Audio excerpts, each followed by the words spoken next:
They play well. It'll lead to a win, provided that their defense is not doing what the Bengals do each week. You know what I mean? Yeah. So I go back to the infamous Bill Walsh assessment of Steve DeBerg when Steve DeBerg was the Niners quarterback.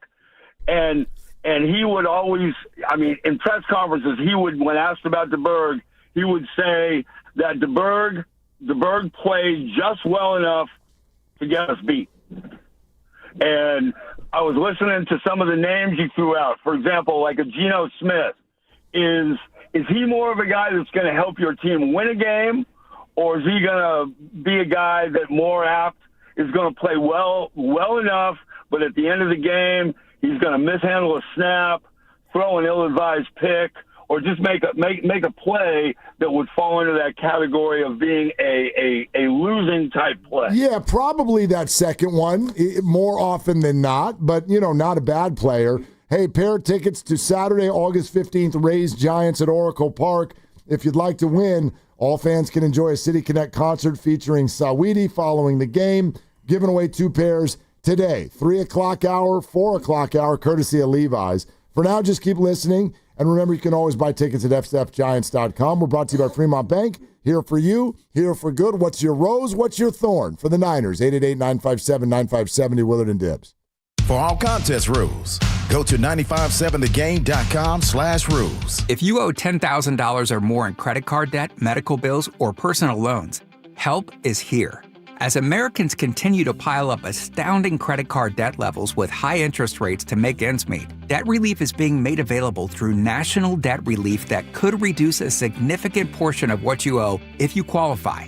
For many, continuing to struggle making minimum monthly payments could take 25 or more years to pay off. National Debt Relief has already helped over 550,000 Americans reduce their debt by negotiating directly with their creditors. When you call, you'll be amazed at how much you can save and how quickly you can become debt-free. If you want off the debt treadmill, call National Debt Relief today.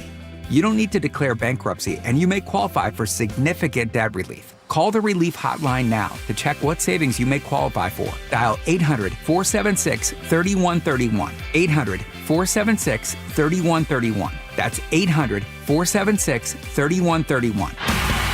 Now it's time for the closer of the week.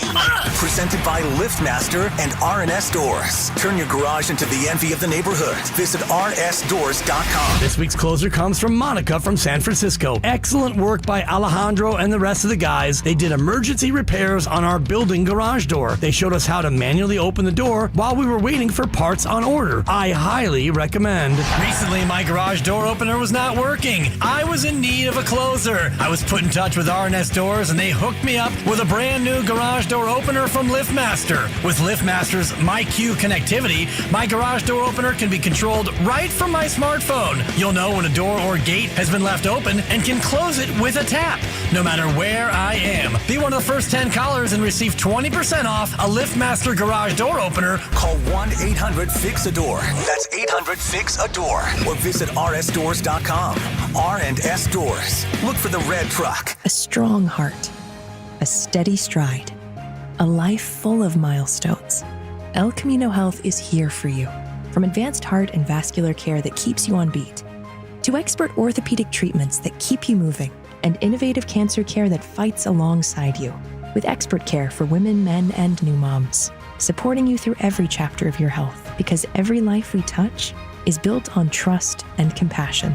El Camino Health. Our strength. Your health. Visit Friedman's Appliance for the Sub-Zero Wolf and Cove Grand Kitchen event. With qualifying purchase, get 3 additional years of protection or qualify for a $1,000 rebate. You'll find the largest selection at the Living Kitchen at Friedman's Appliance in Pleasant Hill. Shopping for a new car is fun. Shopping for financing, not fun. Luckily, First NorCal Credit Union can help. With rates as low as 4.75% APR, you can save big by skipping the dealer financing and applying their rebates to your down payment. Visit firstnorcalcu.org to apply. Must qualify for membership. Rates subject to change without notice. Loan subject to credit approval. 4.75 annual percent rate based on 36-month term and 780 FICO score and 29.86 per $1,000 borrowed. Are you curious about who offers the best deals on top-rated Samsung, LG, and Sony TVs? The answer is surprising. It's not online, and it's not the warehouse clubs. The best deals on top-rated TVs are at Video Only. Don't believe it? Then check out the trade-in deals at Video Only. How about $500 for your old TV? Try doing that online. Before you buy that new TV, drop into Video Only. If you don't, you'll be sorry. Good morning, Doctor. Doctor? Hi, Doctor. Doctor? Dr. Jackson's practice is growing. What do you mean we're still short-staffed? He needs a good patient doctor. How do we not have enough doctors to doctor all these patients? And he doesn't have the patience to sift through hundreds of resumes. I need Indeed. Indeed you do. When you sponsor a job on Indeed, it's easier for talented candidates to find it, which makes it easier for you to hire them. Visit Indeed.com/credit and get $75 towards your first sponsored job. Terms and conditions apply. This is the story of the one. As a lineman, he does whatever it takes to keep the power on in his community. And he wants a partner like Grainger who does the same. Grainger offers the professional-grade products he needs, from voltage detectors to harnesses to hard hats, plus fast, dependable delivery, so he can rise to every challenge. Call 1-800-GRAINGER, click Grainger.com, or just stop by. Grainger, for the ones who get it done. When businesses thrive, communities score. That's why Bank of America is the official bank of FIFA World Cup here in the Bay Area. And our more than 110 local business specialists are ready to help your business win. What would you like the power to do? Learn more at bankofamerica.com/local business. Bank of America, official bank of FIFA World Cup 2026. Bank of America Corporation, all rights reserved. You're listening to 95.7 The Game, KGMZ-FM and HD1 San Francisco on Odyssey Sports Station and the home of the Golden State Warriors and Valkyries. Always live on the free Odyssey app and now coming to you live from the Laughing Monk Studios.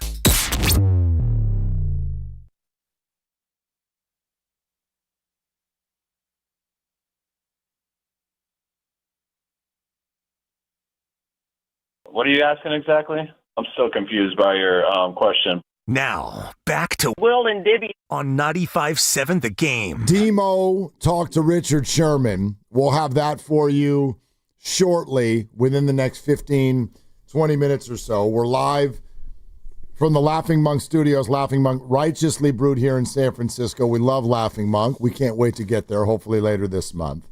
Also, coming up this hour and next, 2 pairs of tickets to the Giants game against the Rays this Saturday, August 15th, and also a City Connect concert is coming up after the game. So stay tuned. We'll tell you how you can win those. And speaking of the Giants real quick,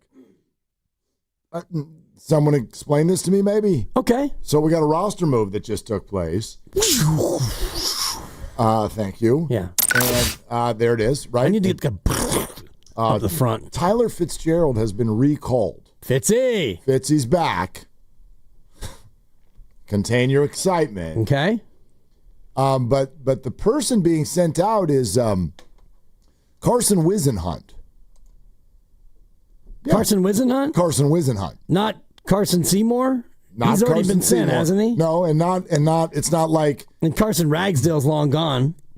you have Schmidt is up, Christian Koss is up. So you have your utility infield people here, and then Tyler Fitzgerald is back, and you sent out your young starting pitcher. What is going on here? And you don't have any starting pitchers. Well, don't have any starting pitchers. You've got Verlander, who's going not to a start. starting pitcher. Well, he is, like it or not. But he's not. Ready or not, here he comes. Yeah, okay. You can't hide. So there's that. Okay. And then even Kaiwei Tang, you bring him like he's a second inning guy now. He flanked. And it worked. It worked. You know, like I should take a little bit of egg on the face because I was like, do not pitch this guy. And then he was the only guy who won a game against the Nationals all weekend. Wow, and he looked great. And I wanted them to start Wisenhunt, and they responded by sending him to the minors. Right. So to me, there's another move that is going to be made, maybe not immediately. So what this tells me is that Carson Wisenhunt is not starting tonight, and we know that. Robbie Ray, shout out Robbie Ray's wife for a lovely anthem last night before the game. She got a chance to belt it out, and she did a great job. So Robbie Ray goes today, And that tells me that they're not going to start Carson Whisenhunt tomorrow, obviously. Is that a Kaiwei Tang day? It feels like that's going to be a flank day. I mean, he pitched on Friday, so Saturday, Sunday, Monday, Tuesday. Okay. Yeah, he should be eligible tomorrow. And then they do play Thursday, right, as they welcome Tampa in? No, Tampa. Okay, so there you go. That's the off day.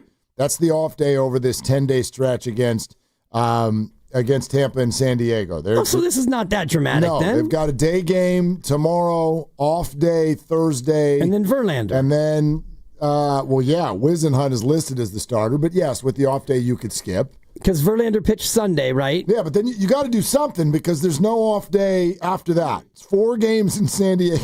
I mean, the schedule. Well, then this is the way I look at it, Mark. The schedule is starting next week. I don't know if you've looked at it. I know we're all focused on San Diego. Do you realize what happens after that? San Diego's a 4-gamer next week. On the road. Right. Monday through Thursday. Uh-huh. And then you immediately fly with no off day to do 3 in Milwaukee. Okay. The best team in baseball. You got a charter. You can fly direct. And then as soon as that one's over, you do get an off day. You get to fly home, though. And the Cubbies are going to be in town. Good little team. The Chicago Cubs. Okay. So that would be 10 straight games against amazeballs baseball teams. Playoff teams. Yep. So if you get to a spot and things haven't gone your way, if things actually got worse, then, all right, Carson, come pitch. Come start. It's clear right now that they didn't want to start him tomorrow, and you have an off day Thursday, which means he's going to get skipped. So why not bring up an extra bat? And this feels to me a little bit like what you call Survivor Island.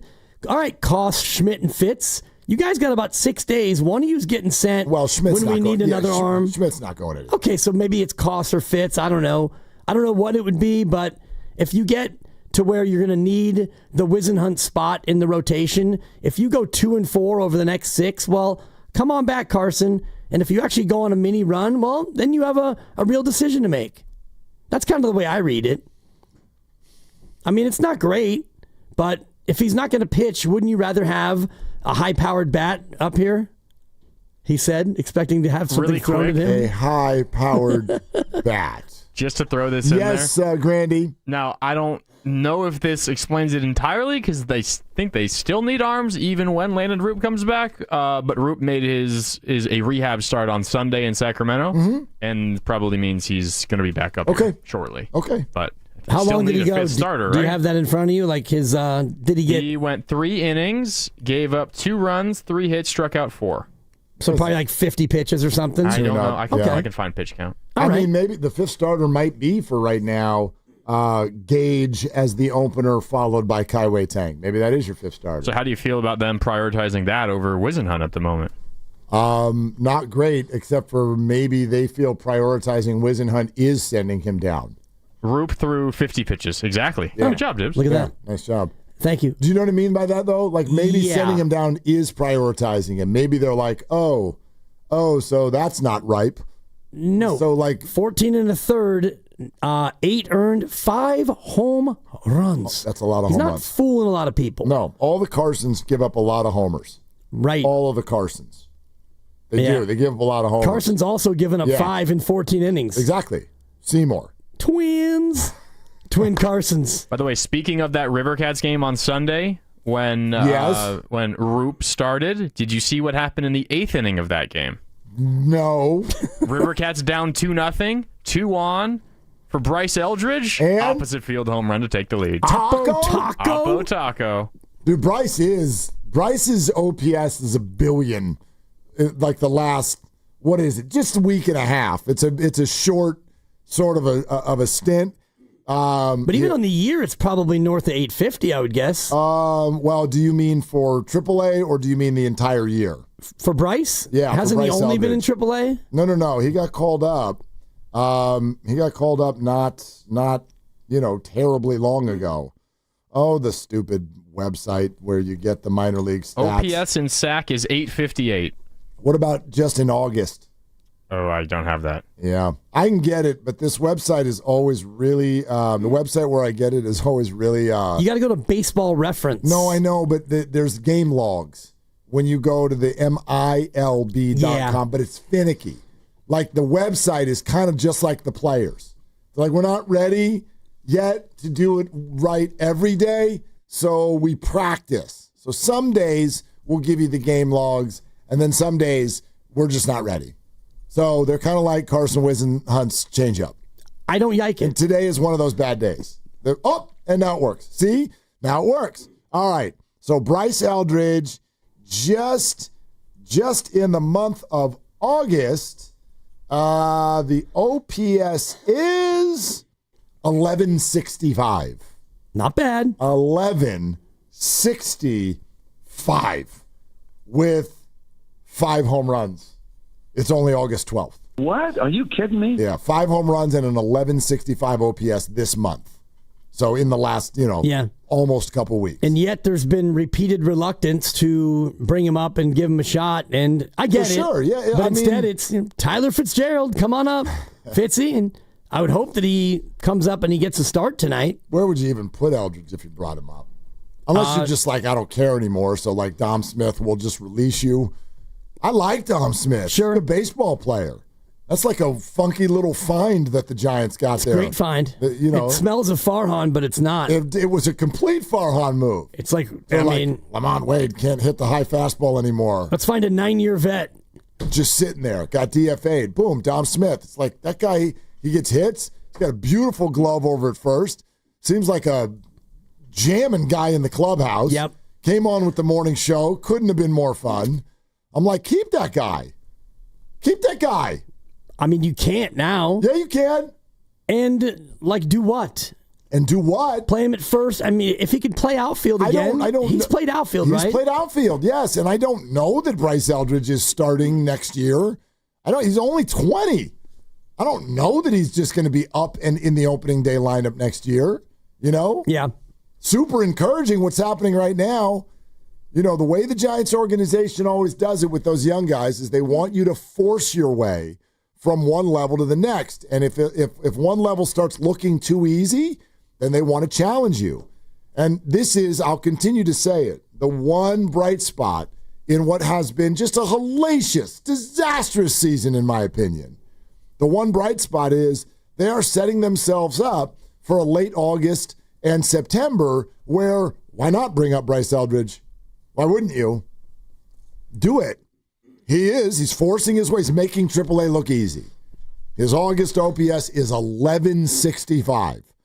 Let him come up here and take a few hacks. Great time to play in that league when you've got Albuquerque, Reno, and Sacramento. Combined temperature of about 3 million. Couple of altitudes. Not to take anything away from him, but if you're going to do that, then I want to see Marco Luciano. Let's see some Luciano if we're going to just wave the white flag. I've already seen Luciano. I'd like to see something different, if you don't mind. I mean, he's an outfielder now. You don't mind. Hey, really quick, guys, before we hit a quick break, we do have a Giants lineup. We have some changes. Tyler Fitzgerald is batting 8th and playing right field. What? Oh. And Casey Schmidt is still playing second, but he's batting second. Are they facing the lefty tonight? They are Nasty Nestor. Oh, that's there you right. go. Yes. That's all that is. That's all that is. Devers is batting 3rd, Adames 4th, Chapman down to 6th behind Flores. So that's why Fitzgerald got called up. Because Grant McCray is the other outfielder, and instead of calling up Matos when they traded Yaz, they brought up another left-handed hitting outfielder in Drew Gilbert. So now they want someone who's right-handed to play tonight. So there you go. There you have it. Wisenhunt might be back in 48 hours. I think it'll be longer than that. Or not. Yeah, I think that's the point I was trying to make. Yeah, absolutely. We want to win a pair of tickets to see the Giants this Saturday against the Rays. You can get a City Connect concert featuring Saweetie following the game. We've got a pair of tickets courtesy of Levi's. One this hour, one next hour. For now, keep listening. Remember, you can always get your tickets at sfgiants.com. We're also giving away another pair in the 4 o'clock hour, so stay right where you are. We'll let you know more coming up on how to win this hour on Willard Dibs. This game day traffic report brought to you by Crystal Geyser Alpine Spring Water. Right now, 101 northbound, very heavy from Cesar Chavez Street all the way to that 80 eastbound merge. 280 northbound, pretty tough as well. Bay Bridge looking pretty good from your Babuena Island. That's traffic. I'm Rebecca. What makes Crystal Geyser Alpine Spring Water different? We always bottle our Alpine Spring Water less than 1.5 miles from the spring source. And all our bottles are made with 50% recycled plastic from our own recycling plants. Crystal Geyser, bottled at the spring source. For full details, including terms and conditions, visit unlock.com/legal. Call 1-888-780-6854 to speak with a representative today. Actor Portrayal. Terms and conditions apply. Not available in all states. Hey homeowners, can I get a minute of your time? If you need cash but don't want another loan, I've got the perfect solution. You can access up to $500,000 of your home's equity without monthly payments or interest ever with Unlock. This isn't a loan. It's a home equity agreement. With Unlock, you may qualify for cash today in exchange for a share of your home's future value. No debt, no extra bills, just financial flexibility on your terms. Use the money however you want. Home improvements, paying off debt, investing, or boosting your retirement savings. Unlike HELOCs, home equity loans, or cash out refis, there are no monthly payments. No stress. You've built this equity. Now it's time to use it. Go to unlock.com for more information. Don't wait. Call 888-780-6854 to unlock the equity in your home and get up to $500,000 in cash with no monthly payments and no interest ever. Call 888-780-6854. 888-780-6854 or visit unlock.com. That's unlock.com for more information. Want to interact with the hosts but can't call? Text the Boxer and Gerson Work Injury Attorneys text line at 888-957-9570. Boxer and Gerson, Northern California's premier workers' compensation law firm, helping injured workers get their lives back for over 40 years. Do you owe $10,000 or more in credit card debt or personal loans? With credit card debt at all-time highs, Debt Relief Advocates is urgently notifying consumers of debt relief now being made available, designed to aid consumers with out-of-control credit card debt. Those who qualify and enroll for this relief program will only have to pay back a fraction of what they owe. This is not bankruptcy or a debt consolidation loan. This is a relief program that credit card companies would rather you not know about, as it ends your debt nightmare and saves you lots of money. Consumers owing at least $10,000 in credit card debt or personal loans can now take advantage of this debt relief as the cost of living skyrockets. Debt Relief Advocates has established a relief hotline for you to call to learn what debt reduction you may qualify for, so don't wait. For this free information, call the Relief Hotline at 800-390-1164. 800-390-1164. 800-390-1164. Shop Big O with the lowest tire price guarantee. Now through September 1st, get $80 to $120 instant savings on 4 select in-stock Cooper, Nexen, Nitto, or Sumitomo brand tires with installation purchase. Disposal fees extra, not valid with other offers. See Big O dealer for pricing. Hey, it's your boy Guru. Every time we put a rat on the table during our show, it's brought to you by Atco Pest Control. Atco Pest Control is a family-owned local business proud to provide pest control in the Bay Area for over 35 years. Atco uses natural methods to give you a peace of mind and keep your family out of harm's way. Quality pest control doesn't have to empty your savings either. Don't wait. Go to AtcoPestControl.com for all your pest control needs. They got you covered. Jack here. My bonus Jack combo starting at $4.49 comes with fries, a drink, and a burger with 1, 2, or 3 patties. It's a meal that'll actually make you happy. Starting at $4.49. Get so much more. Welcome to Jack in the Box. Plus tax. Limited time only. Price and participation may vary. 1877 Cards for Kids. KARS Cards for Kids. 1877 Cards for Kids. Donate your card today. 1877 Cars for Kids. KARS Cars for Kids. 1877 Cars for Kids. Donate your car today. Ready to get rid of that old car? Donate it to Cars for Kids. Call 1-877-CARS-FOR-KIDS to reach a friendly live agent. Donation's super easy, and your car can be picked up as soon as tomorrow. Call us now, 1-877-CARS-FOR-KIDS. That's Cars with a K to donate your car today. 1877 Cars for Kids.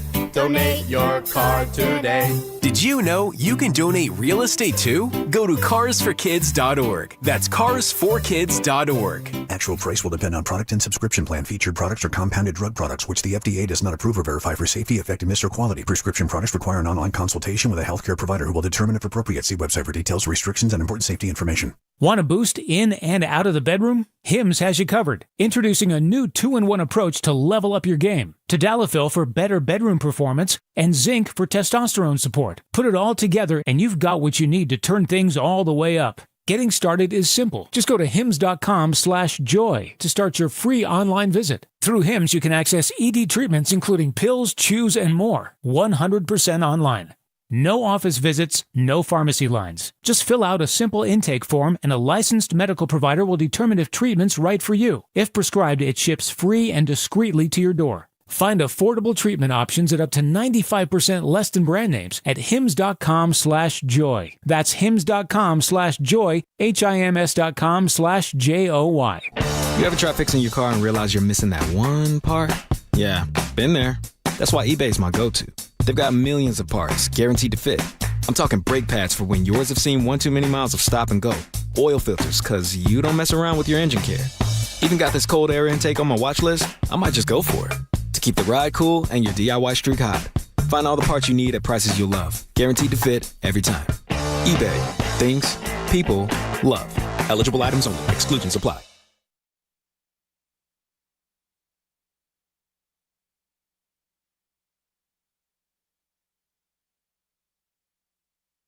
Now, back to Willard and Dibs. Can you sing with that voice? Literally. I did Daddy Warbucks in middle school, and it was talk singing. What I'm telling you, Kelly Savalas. Why see? That's singing. On 95.7 The Game.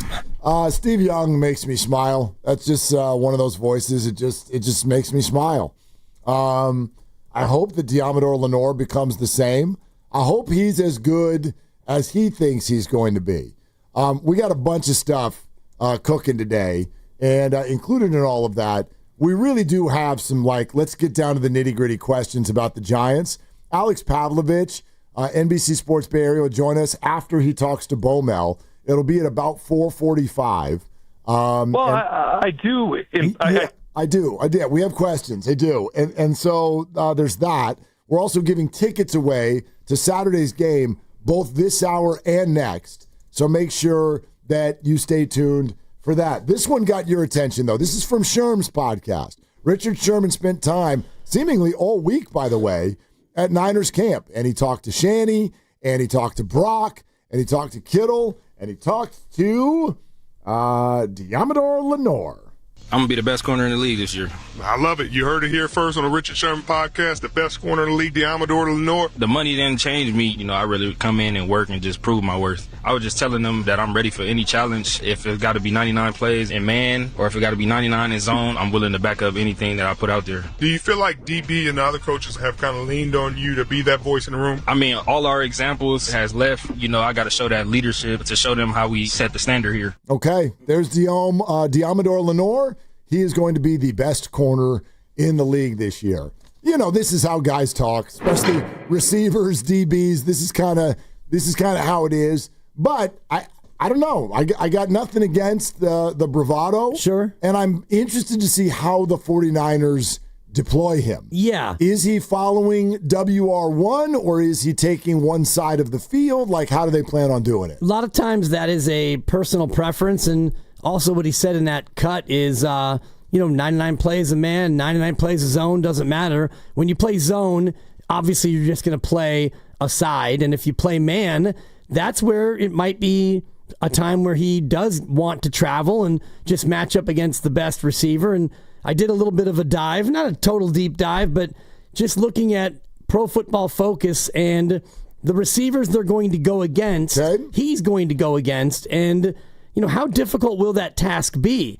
And just running down their list, and of their top 32 receivers that they listed, he's going to face 14 of them, including... Wait, of the top how many? 32 they listed. He's going to face the top 14 of the 32. Top. Okay. So that's not easy. It is interesting. You think of, are there any good teams on the schedule? Maybe not that many, but are there some good receivers? Because there aren't great quarterbacks.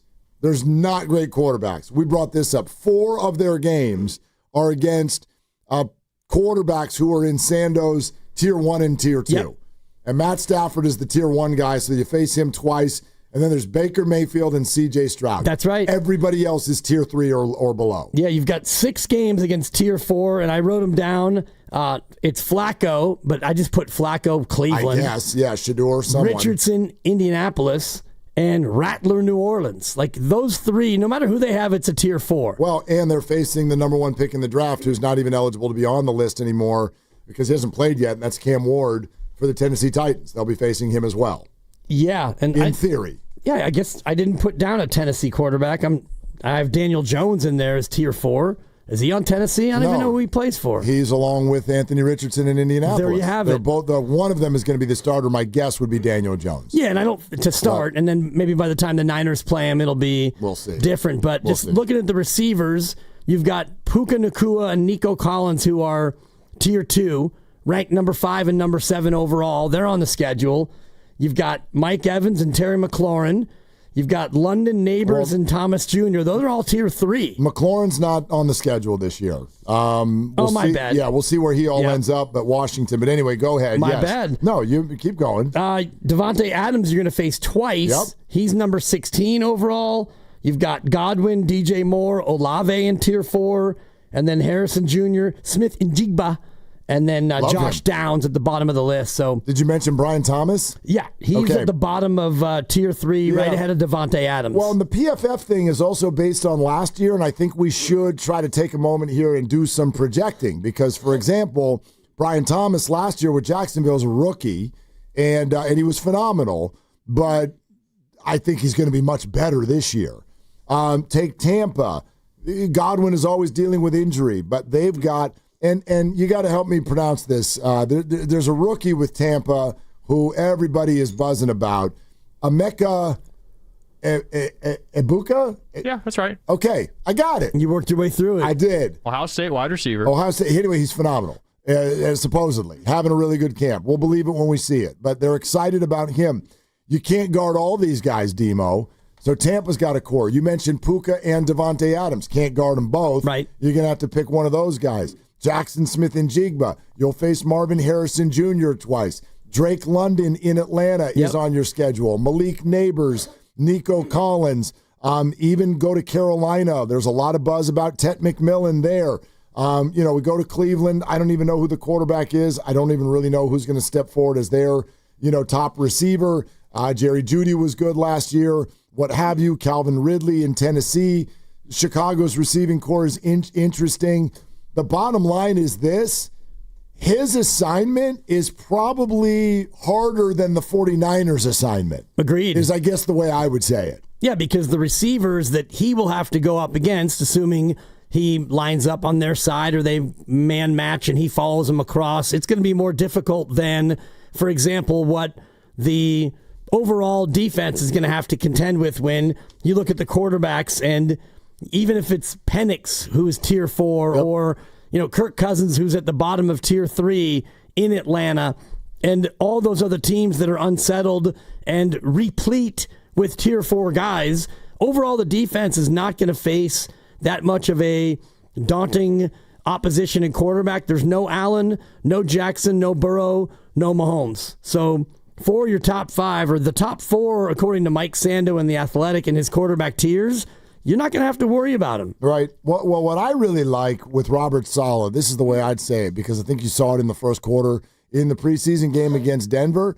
I'm kind of high on the idea of Saleh's defense against a young quarterback. I think that he's going to really do some things to try to disguise this Niner defense and try to force young quarterbacks into mistakes. So even if they're not the greatest quarterbacks, are they young, impressionable quarterbacks? Week 1, Seattle, Sam Darnold. Young-ish, but also been around the block some. Might he be able to handle it? New Orleans has 3 guys who all are just either young or not good. So, that's going to be a one where you would figure Saleh can feast. Your division guys, Kyler Murray and Matt Stafford, they've been around the block. Trevor Lawrence is kind of sort of in between. And you've got names like Baker Mayfield and potentially Russell Wilson on the schedule, but maybe you've got Penix and Jackson Dart, and you've got Bryce Young, and you might have Shedeur Sanders, and you've got Cam Ward, and you might have Anthony Richardson, and you've got Caleb Williams. Yeah. You have all of those QBs on your schedule. That's why my rose today was for Robert Saleh. I love that matchup for the Niners. You might have 6 or more games against either rookies or second-year players. Totally. If you get into, Penix, and you mentioned, Caleb Williams. And Anthony Richardson would technically be a year 3, but he's barely played enough games. Cam Ward is going to be in his first year. He's the number 1 pick in the draft. We'll see who Cleveland plays. Bryce Young would be year 3 also, right? But Cleveland is probably playing a rookie by then. That's week 13. New Orleans is, do they have anybody who's not a rookie? Spencer Rattler's not a rookie. And I guess Hayner's not either, right? I think he was around last year, but what are we talking about? Shuck is the guy who, is their draft pick. And then, we'll see where the Giants are in the whole Russell Wilson, Jackson Dart thing. But there's another rookie, and that's week 9, so he could be playing. And then, by the way, we're making all these guesses, and we don't know who's gotten hurt. You know what I mean? Like, there could be injuries that lead to other young guys playing in there. Yeah. But I think even in a perfect world, the Niners are probably going to get a third of their schedule against really, really young, green type quarterbacks. And I love Saleh in that matchup. Yeah, and that's why that was my rose with the 49ers. And if you have a rose and a thorn for the Niners upcoming, 888-957-9570, my rose was the schedule, not only because of the teams, but what we just talked about and the quarterbacks that you're going to have to face are not world beaters. They have not been world beaters. And if you have a young defense, that's going to give you a better opportunity, I think, to, not get run out of games. You mentioned this earlier, Green Bay. You didn't have Brock Purdy. You went to Lambeau and you got run out of the building. You turned right around, you played Buffalo, Josh Allen, you got run out of the building. And so the schedule last year and the quarterbacks you faced, far more difficult than this year. I love, though, getting back to sort of the launch point, though, I do think that Diamador Lenore gets to go up against some great receivers. But then again, some of those receivers, you're only as good as who's throwing the ball to you. Like, I'm really interested to see Malik Neighbors this year. This is another little, if you want, because I know a lot of people, I'm one of them, like fantasy drafts are going to kind of maybe start this weekend. It's a little early still, but some people will do it. You'll start this weekend. And this is something to think about. I certainly do. Everybody's hot on wide receivers early. Really look at the schedule and then also think about the QB. And so there are receivers that people are so excited about, and I look at them and I go, maybe. I'd sure like to know what the hell's going on with Matt Stafford before I get excited about Puka and Devontae. You want to know what the cruelest thing of all time for Devontae Adams would be is if he ends up playing with Jimmy Garoppolo again. Jimmy almost drove him crazy. Oh, that's right. The receivers, Vegas. Doc. Dude, you're one back tweak away from them being back together again. The receiver, Doc, he was hucking his helmet all over the sideline because of Garoppolo. Garoppolo tried to get him killed. Well, didn't try to, but he almost did. Right? So, think about that. Malik Neighbors, are you with Russell Wilson? Is that going to go well? Are you with Jackson Dart? A little bit later on in the season, is that going to go well? I don't know. So, and New Orleans, Chris Olave. What about Chris Olave? I am not go ahead and take this. You guys will know now. If you're drafting near me when we do our work league, we're not doing Saints this year. I'm not doing Saints. What the hell am I doing with Saints? Who's their punter? They're not moving the ball. Oh, we don't draft punters? Their center just got hurt out for the whole year, too. They're not moving the ball. Maybe Kamara somewhere on the board. But I'm drafting offenses, and I'm not drafting New Orleans Saints. The Niners should kill that team. They're not trying to win this year. Speaking of their punter, that's what they did on the season. Tyler Shuck. Well, come on. What are we doing? Is Peyton Manning's nephew eligible to come out next year? Yeah, but is his grandpa already was no, you're not doing it. Yeah, 2 years from now, the Saints will still suck, so he'll still probably be drafted by then. So you're saying Archie doesn't want another Manning in New Orleans with fans with bags over their heads? I don't know if it's about New Orleans. Who knows who's going to get the number 1 overall pick in the draft? But right now, they're suggesting that Arch Manning is not going to play just this year and then go. He's gonna stay, and that's their business decision, at least as of now. Sure. There's a lot of things that can change between now and January. And it's not always great to be the number 1 overall pick in football. That's true. Because unless it's a team that just happened to be really, really bad as a one-off for 1 year. Usually it's a team that is usually always bad with a bad organization, coaching upheaval, and not a lot of talent. So best of luck, Caleb Williams, and all the best if you land in New Orleans. That's brutal. And Caleb Williams now has supposedly like the bee's knees offensive coaching mind of the last couple of years. Everybody loves Ben Johnson, who was the offensive coordinator in Detroit. He's now the head coach in Chicago. Will that unlock him? Maybe. Maybe it will. Maybe it won't. I don't know, but you're not wrong. You know what I mean? Like if the Cleveland Browns end up with the number 1 pick, like ask Baker Mayfield. I'd be scared. I would be scared always to be drafted by certain teams if I were a young quarterback. Cam Ward in Tennessee, probably getting an early crack, and best of luck. Caleb Williams last year, rough rookie year. Things look better now. Bryce Young still searching for it the year before in Carolina. And then Trevor Lawrence in 2021, early flash, early pop, and now fizzle. So if you go back like Joe Burrow, that worked out well. I mean, they made it all the way to the Super Bowl, and they got talent around him and a great head coach, so that might be the model for Caleb Williams. So we're sitting here also, though, talking about Diamador Lenore and his comments on Richard Sherman's podcast that he's going to be the best corner in the league this year. Okay, bravado, great, I get it. This is the way a lot of people in professional sports talk, no problems with that. But flashback to something Guru asked us in the middle of the crossover where he's not feeling good right now about 49er injuries. And I'm like, yeah, well, of course, everyone's not feeling good about it. But my question, because he was kind of like, are you worried about the injuries? And my response was, I'm never not worried about injuries when you're following an NFL season. You're always one play away from your season being over. Always. Like, and you just have to sort of like deal with that. The Chiefs are one lineman falling on Patrick's leg away from the season being over. And that's largely the case. I know there are exceptions. Nick Foles, Brock Purdy, we can play these games.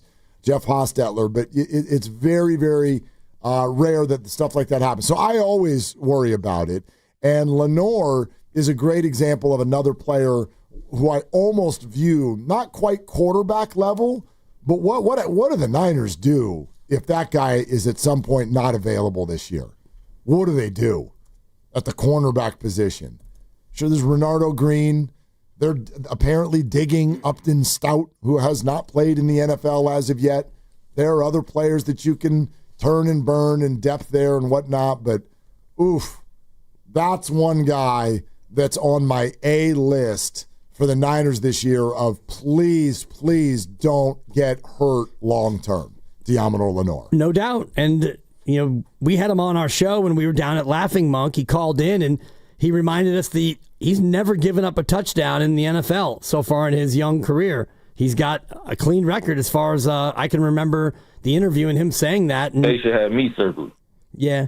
And Upton Stout, for me, physically projects as a natural nickel slot corner. I don't know if he would even be big enough to go to the outside. So, yeah. Also never given up a touchdown in the NFL. That is true. But you do look deeper, and, you know, Trey Brown out of Seattle he's kind of just a guy. Maybe he could step up and fill it in, but ultimately all of this is so reliant on the defensive front pressuring quarterbacks anyway that I'm with you about Diamador Lenore. I think you could survive it. If the pass rush is nasty, it becomes something you can mitigate a little bit better. Yeah, absolutely. And then the other side to it, and I wanted to get this in there too, because we were talking about the AFC West. I think it's got the potential to be the best division in football. And then there's the NFC West. And so Bucky Brooks, NFL Network, I thought kind of the ultimate moment of our conversation with him yesterday was on the way out the door. And I asked him, like, who do you pick to win the NFC West? And it wasn't what he said, it was how he said it that kind of grabbed our attention. Take a listen. Bucky, you're putting your chip in whose circle to win the NFC West? Oh, the Rams. I mean, the Rams are the best team in the division. Okay, the Rams. Okay. Why couldn't you have just said the Rams? The Rams. I'm picking the Rams. He goes, oh. Are you really asking me that? The Rams. I told you earlier that's a great question. That's a stupid question. Yeah, like what kind of question is that? Thank you. It was like I was a dum-dum or something over here for even asking the question. Yeah. And then what we didn't know in that moment with Bucky is that earlier in the day, after announcing that Matt Stafford was finally going to return to practice, he didn't.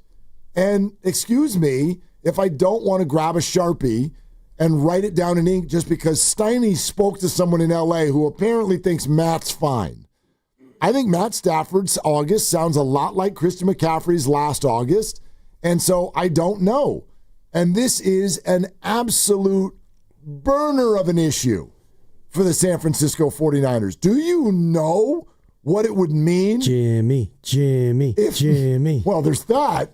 But if Matt Stafford is in some way weakened or unavailable for a large part of this year, dude, you have no reason or excuse to not win this division. None. That depends on how many games he misses and whether or not, Jimmy Garoppolo is still upright and able to hand the ball off to a guy who I think is going to have a very good year in Kyren Williams. Yeah, he's good. He's very good. And their defense is nasty. So there are, and I hate the expression, there are many ways to skin a cat. I've never done it. I'd imagine there's really only one way to do it. Yeah, I vote against doing it. I definitely would. I love cats. And in this case, if you have a great defense and a run game that could be excellent, you could survive having Jimmy Garoppolo as your quarterback. You may not thrive, but you could survive it. We're getting to about that time, everybody. Do you want to win a pair of tickets to Saturday, August 15th, and the Giants game, the Rays and the Giants at Oracle Park? Everybody who goes gets to enjoy a City Connect concert featuring Saweetie following the game, and we're giving away a pair of tickets, courtesy of Levi's, next. So just keep listening. Within the next 10 minutes, we'll tell you exactly what you need to do to win. We're also giving away another pair in the 4 o'clock hour. So if you don't win this hour, you always got next hour. We're also brought to you by Fremont Bank, here for you, here for good. Okay, Lucas Alexander to the microphone, please, if you would. Oh. No. So, wait. Did you say that you had a story that you wanted to share about Tommy Pham? Well, yeah. Or I'd like you to share it. Exactly. There is a story. Okay, so... Are we teasing Lucas Alexander? Is that what's happening? No, here's... I am. We always tease each other. Brandon. Yeah. No, here's actually what I want to hear, because it gave me an idea, and I thought it might be fun, just as kind of a one-off. Everybody out there, 888-957-9570. Anybody want to share a time when a professional athlete was a jerk to you? Because I got a few. I would love to hear, though, if some of you have had some negative interactions. 888-957-9570. The time that a pro athlete was a jerk to you. And it's been long enough. So who is it? Let's hear names.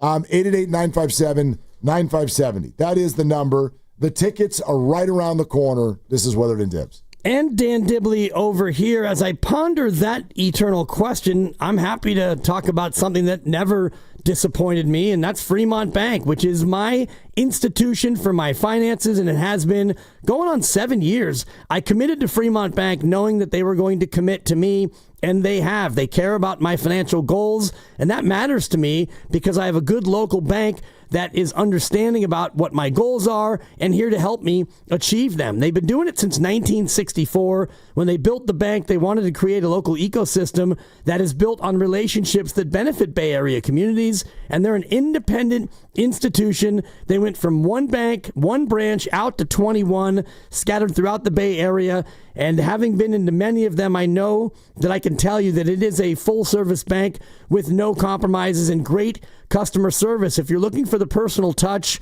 and honestly a better banking experience, then leave your big box bank and get on board with Fremont Bank. You deposit your money and it stays local and it works all around you right here in the community. I encourage you to go in and see for yourself. It's Fremont Bank, here for you and here for good.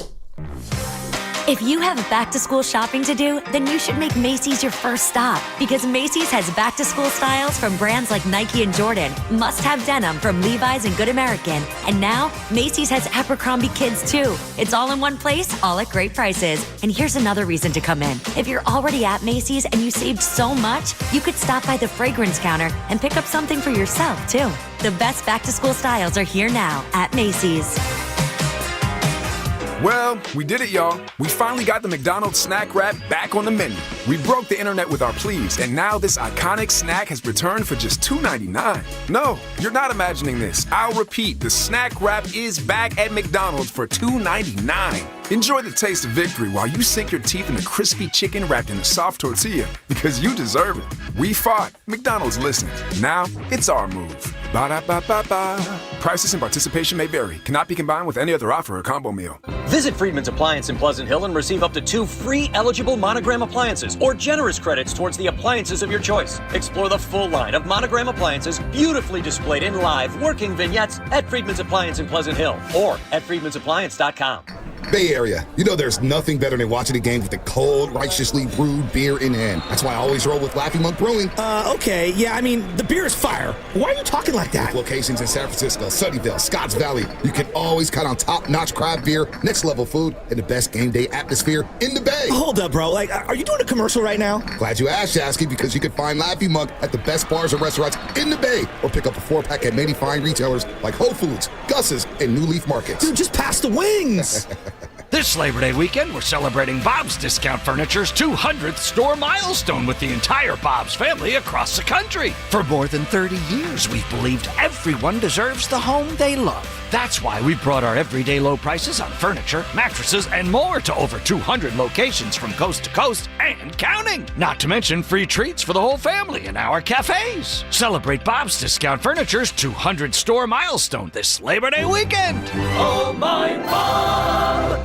Ugh, kitchen ants, runaway roaches, a spider. A spider! A spider! Relax, just use Zevo.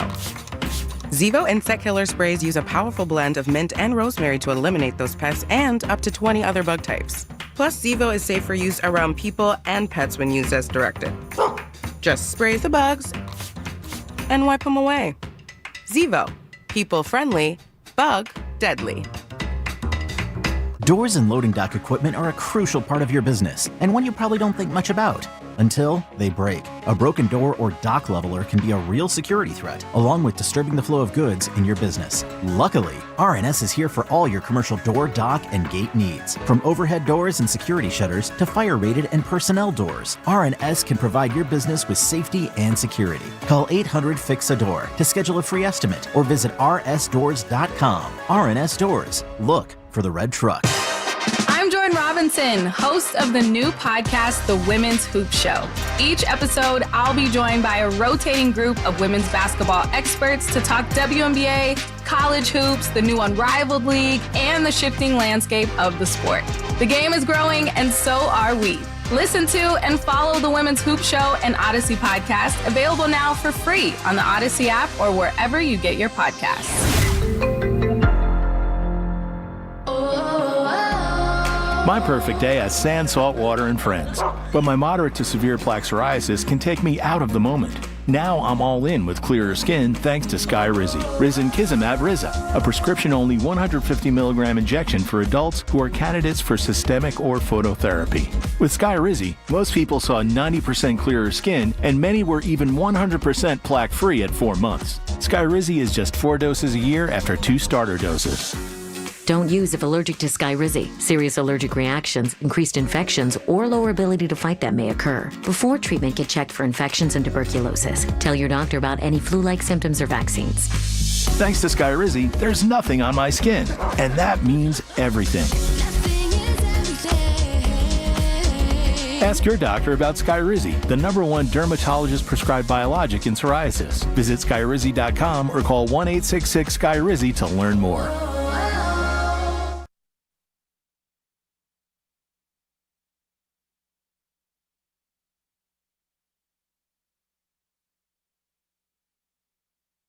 This call will be recorded. Oh, my God. Now, back to Will and Dibby on 95.7 The Game. Do you want to know why I wanted to do this real quick?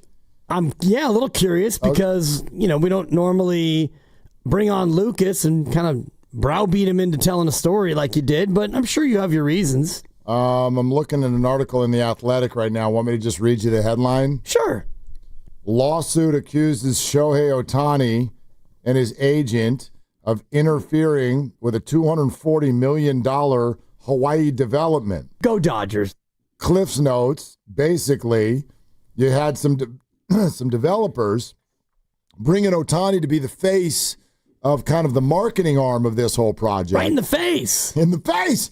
And he's such a big deal that basically he and his agent allegedly came in and just took over, leveraged his celebrity, got a bunch of people fired. I saw this story, and they basically ousted the developer and the person who came up with this idea. And the person who brought them in. Well, and I looked at the property. I don't know if you looked into it, but every house is selling for at least $24 million. It is basically on a bluff in the Big Island overlooking the number one beach in the world. This is an unbelievably prime spot of real estate, and he came in and allegedly, ostensibly, muscled out the people who were putting this whole thing together and basically blocked their ability to develop it. It's a lawsuit. It's alleged. It's pending. I don't know what happened, but I'm sorry. This is strike two. What was strike one? Dude, I will never, ever, I gotta be careful here. Microphones are on. I can't accuse people of stuff that I don't know about. But I can firmly tell you what I don't believe. And I do not believe for a second the story that we've been given that put his interpreter in jail. Ipe Mizuzawa? I think it's the stupidest story I've ever heard in my entire career. It's absolutely bananas in 2025 to think that amount of money can be moving around and no one knew. And he didn't know. That's crazy. That's legitimately crazy. How does our court of law work? Our court of law works when something is beyond a reasonable doubt. Let's focus on that word reasonable. Is it reasonable that bajillions of dollars are being moved out of someone's account and they don't even have any idea? No fingerprint, no passcode, no knowledge, no email, no text, no nothing. I've gone Christmas shopping and had my bank text me. Dude, you all right? You on a heater right now. Dude, Chase fraud alert. Hello. I don't know why we ended up getting to a spot where they just we believed it. And there's way too much on the line, so it makes total sense. He admitted it. Who admitted it? Ipe Mizuhara. Of course he admitted it. Currently residing at the Federal Correctional Institution, Allenwood. Greg Anderson's on line too. And if you've been a Bay Area sports fan for a while, you know who that name is. Yes, there's a fall guy, and he will likely take the fall and admit everything for, wink, wink, $100 million as soon as you get out of jail. I don't know what happened. I just know I don't believe what they've told us. Not for a second. So I've arrived at I think Shohei Ohtani's a jerk, and we just don't know because nobody ever has to hear him talk. Wow. If he I think he's a total jerk. I mean, I wonder how much of this is colored by the fact that he wears blue. None. Some of it. None. There are other jerks out there. Of course there are. There are jerks on the Giants. I don't know them all, but name them. Name them.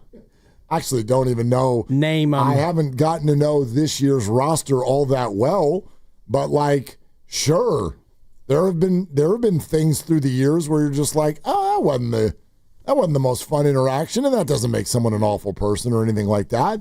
But I'm just going by sheer numbers. You ever walked into a room with 30 people and been like, I like all of you? Probably not. Not often. Probably not. Well, call him what you want to call him, but I call him the kind of hitter I want on my team. So. Oh, well, yeah. I'm not even talking about that. Yeah, I mean, I'm not talking about whether I want him on my team. Blocking land deals, allegedly. Possible gambling, potentially, allegedly. Come on down. I'll see you in the orange and black. Yeah, that's fine. I'm not I don't have this whole thing. I don't have in my head that everybody we root for is a perfect person. Okay? Game 4 of the World Series between the Giants and Rangers, I'm not giving Aubrey Huff's homer back. I'm not doing it. Yeah. He's an awful human being. But he hit a homer, and the Giants won the World Series, and I'm not giving it back. So there's that. Right. But this is my belief. I believe that Shohei Ohtani is a wolf in sheep's clothing. That's what I believe.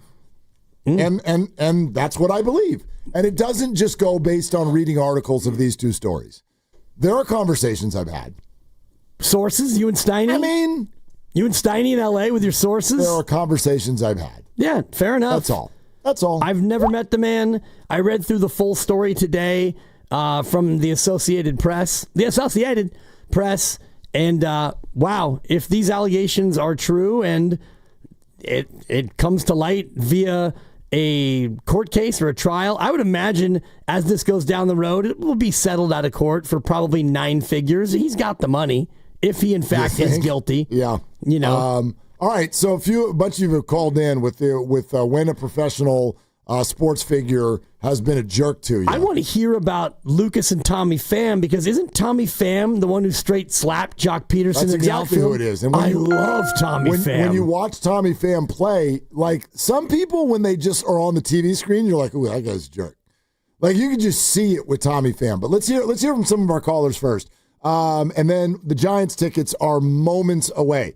Wayne in Sunnyvale here on Willard and Dibs. Hi, Wayne. What's up? Not much, man. Long-time listener. Don't call in real often. Love you guys. Thanks, Wayne. It's good to hear from you. Yeah. My terrible moment was with Jerry Jones. It was in, I think, 2008. It could have been 2009. Preseason game. They played the San Diego Chargers at the time. Had free club-level tickets at Qualcomm. I was trying to get my buddy out of there. He was very drunk. Security came through, said, hug a wall. They're leading Wade Phillips and Jerry Jones down the hallway. They had to stop the procession. Jerry Jones stopped right in front of me. I was wearing a Cowboys hat, Tony Romo jersey at the time. I said, hi, Jerry, nice to meet you. And I held out my hand, and he wouldn't even look at me. He wouldn't even touch you. Oh, boy. Ugh, yeah. He treated you like a peasant, Wayne. What's that? Okay. I do like a good and Jerry. He was in gear, too, though. Yeah, thanks, Wayne. Like double gear. What do you mean? He was wearing a hat and a Romo jersey. Like the least Jera could have done is like, yeah. I kind of like that jersey on you. You knew he was a Cowboy fan. Exactly. Yeah. Hey, who's a Giants fan? Who's a Giants fan? You want to win a pair of tickets? Saturday, August 15th, this weekend, Raise Giants. I'm a Giants fan. All fans get to enjoy a City Connect concert featuring Saweetie following the game. Pair of tickets courtesy of Levi's right now. All you need to do is just be caller 5. Contest line, let's roll. 415-523-4652. Don't call the caller line, you'll lose. Be caller 5 now to the contest line. 415-523-4652. And remember, you can always buy tickets at sfgiants.com. Good luck. Remember, another pair next hour, so keep on listening. I love it. Yeah. I love it. Before we go to the phones and Lucas, mine is just one of the oddest ones I'll never forget. I was at one of the various Final Fours where you and I used to hang out, and I had an unbelievably great reaction with Dick Vitale in the media room, and it was a quick 2 or 3 minutes. I actually took maybe my first ever selfie picture. This is like 2006 or 7. Dick Vitale wasn't mean to you, was he? No. Okay, good. So I had an unbelievable one with Dick Vitale, and I just told him how I thought he was awesome, baby, and he was so nice. I get in the elevator to go up to my seats, and right there is Dante Culpepper, 6'6", with a like mink fur coat on, and I'm all jacked up from the Dick Vitale, and there's only like 2 or 3 of us in the elevator, and I was like, Dante, hey, how you doing, man? Great career, and I got to tell you, I love that coat. And he kind of looks down at me, and just looks away, and I was like, Dante Culpepper, wow, you weren't good enough to diss me like that, Dante Culpepper. He made a noise at you. And it wasn't the Guru sniff, it was the, like, I can't even utter words at how much you disgust me. I'm just going to, and I was like, Dante Culpepper, how many animals had to die for that atrocity? Oh. Dante Culpepper. You should have said that next. Well, I think I had to get off the elevator. Yeah. He is quietly 6'6". Yeah, but you'd been a rich man if he took a swing at you. I mean, could have been a provocation sensation. It could have been. Let's go to Omar in Oakland. Hi, Omar. Thank you for calling. Hey there. How's everyone doing today? Good, Omar. We're fantastic, Omar. How are you? Good. First time calling in. So Thanks. Who hurt you, Omar? First and foremost. Who hurt you? And thank you for calling. It was Chris Bosh. Chris Bosh? Oh, yeah. It was very random, actually. It was like a random weekday. I went to MoMA with my girlfriend for a school assignment she had at the time because she was in college. And I saw Chris Bosh, or who I thought looked like Chris Bosh, because obviously, you see the 7-footer walking through a bunch of regular people. And I was like, hey, Chris, approached him very calmly. And I was like, hell of a career, respect, man. Do you think there's any chance we could get a quick selfie? And obviously, he has all the right to say no. Yeah. But the way he said it, he was just kind of like, I'm with my group right now. We're going through a tour. And it didn't look like they were going through a tour. He was with a 60-person group. But I was like, all right, it's all good, man. God bless. You have a great day. No worries. And I just went about my business. But I ran into guys like CMC, and I ran into him while he was driving his truck. Christian McCaffrey literally stopped his truck to take my phone to take a selfie with me and my girlfriend. And I'm just like, those kind of athletes, they give you that moment, and then there's other ones that I just kind of bothered the guy. Omar, I love that. I love that you tagged it with one of the good experiences that you had. And by the way, I stopped listening when he said Christian McCaffrey took my phone. I know. I was like, oh, that's probably that's a little cold. One, he's hard to catch too. If he takes your phone, not last year. Good Lord, that's a good point. Maybe it was last year. But although I don't want to take Omar's thunder from him. His Chris Bosh experience, it didn't sound that bad. He just said no. That happens. That I always want to give the athletes the room, or celebrities, whatever. If it's not the right time, think to yourself, these people are being asked this all day, every time they go out, if they're at dinner, whatever. I'm okay if you politely decline. But treat the people like they're human beings and talk to them. And it sounds like Chris did. Sorry, I'm with my people, and then Omar started judging whether or not he was with his people or not. He pointed to a group of 60 people I'm with that tour group. So Chris Bosh is just with a random hey, the Wednesday 1:00 group, come on over, let's meet up here. And Chris is just the one guy in the 60-person group. It's possible. You want to know something? After the legal, because it's time for the legal. After the legal, I'm going to surprise you with time for the legal. Who I thought has been one of the most polite professional athlete interactions I have had since coming back home 7 years ago. Okay. You're listening to 95.7 The Game, KGMZ, FM, and HD1 San Francisco, and Odyssey Sports Station, and the home of the Golden State Warriors and Valkyries, always live on the free Odyssey app, coming to you live from the Laughing Monk Studios. Want to know who it is? Tell me. Can I guess? Guess. Draymond Green. Draymond Green. Yep. Draymond Green. Good guess. I think you might have mentioned it before off the air, but just the way you built it up, it had to be Draymond Green. And I'll say this. I had a brief interaction with Draymond on a Raiders sideline back when they were in Oakland, and couldn't have been nicer. Could not have been nicer. Telling you, Stand on what you say. I'm trying to. Stand on what you do. Draymond, I am. When Chase Center wasn't open yet, and some of the members of the media were invited to go tour it so they could show us what it was going to look like. And we had to wear it. It's the only time in my life I've worn a hard hat. Got to wear a hard hat, right? And a vest. Put on one of them vests, yep. Walk around and act like we're in dangerous territory. But we're just inside Chase Center. And on that particular run, Draymond was with us. And it was just one of these people. Again, there's always kind of different levels to it. Some people will shake your hand and be very nice. I've had a lot of people be very, very nice. I try to be nice to people. If you're nice to them, they're nice to you. I think that usually works. But there are certain people who are like, I am going to go over the top to make an effort to look you in your eye and hear what you're saying before I kind of respond. And it wasn't a lengthy conversation by any stretch, but that's how Draymond was. And I don't know that most people would expect that from Draymond Green. Right. But that's how Draymond Green was. That's and is. That's how it was for me. Yeah. And quick handshake. I was like, keep doing it. And he's like, thank you. And I walked away and I looked back and I was like, how is he able to do what he does at that size? Because he might be 6'5". Not that big. He's not 6'8". He's not that big. I mean, he's big and fit and muscular, but it's not like he's 6'9", 6'10". No, it's a complete mystery. Right. I give him 6'5", but probably not much more. Hey, Lucas, what did Tommy Pham do to you? What did Tommy Pham do to you, Pham? Oh, boy. I'll try and make a longer story short. It's a 3. It wasn't.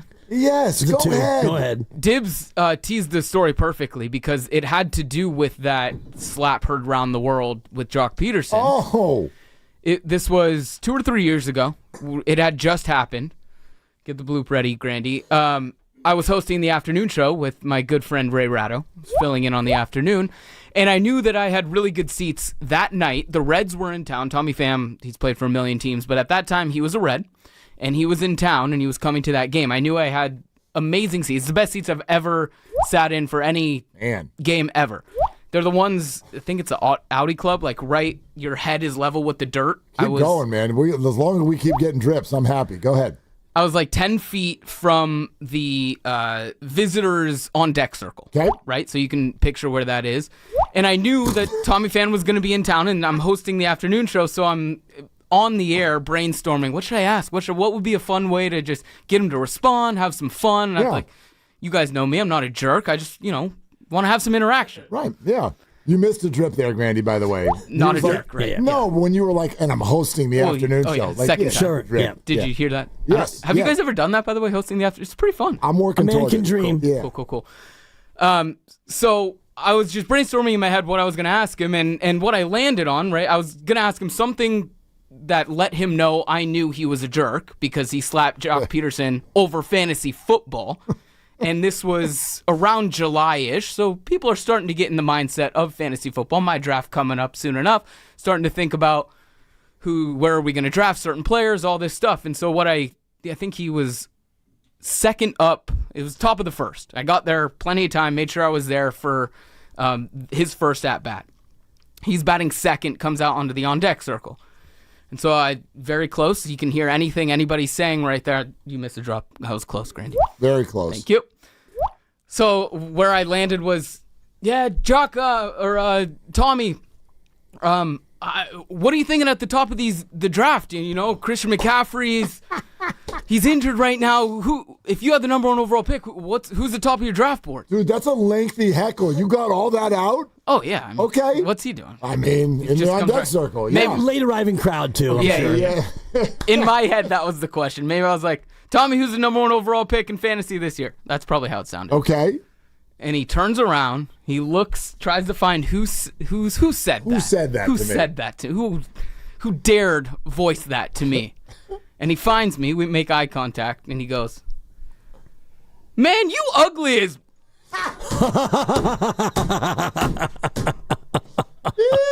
Turns back around, starts taking some dry hacks. And I had no idea how to respond. My only response was to just die laughing. With one of my really close friends, we were just like, what else can you do? Yeah, that didn't break my stride, by the way. I still had 3 or 4 more questions the rest of the way, all about fantasy. Didn't look around the rest of the game. Yeah, he had already given you his one response. Yeah. Wow, Lucas. That's a tough one. First of all, since you're still carrying that around, I just want you to know that there are definitely probably people on this earth who think you're a very handsome man. So I don't want you to take... And probably an equal amount of people who are actually uglier than he is as well. An equal amount of people. Does that mean I'm thoroughly average looking? I appreciate that. Let's do producer ugly tiers. Let's call Mike Sando. What tier is Lucas in? Tier 1, tier 2? I'm kidding. We don't need to do that. But no, Tommy Pham. I should pull out my deep dive I've already done. Tommy Pham is someone that to me, and this was even before he slapped Jock. Like when you listen to him do an interview or you look at his face on TV, I'm like, that guy's probably really a jerk. That's probably really a jerk. He was suspended again this year for making gestures to fans. Right. Now, Lucas, the vice president of hate. You did start it. You did start it. I mean, you're a professional athlete. How do you not have something fun like, oh, yeah, that's a good one? I haven't heard that one before. I know. I remember, you guys won't remember this guy because he wasn't very good, but Dibs, do you remember a backup catcher for the Reds named Joe Oliver? Of course. Yeah, okay. So this is probably circa, I don't know, late 80s, early 90s, maybe. Yeah.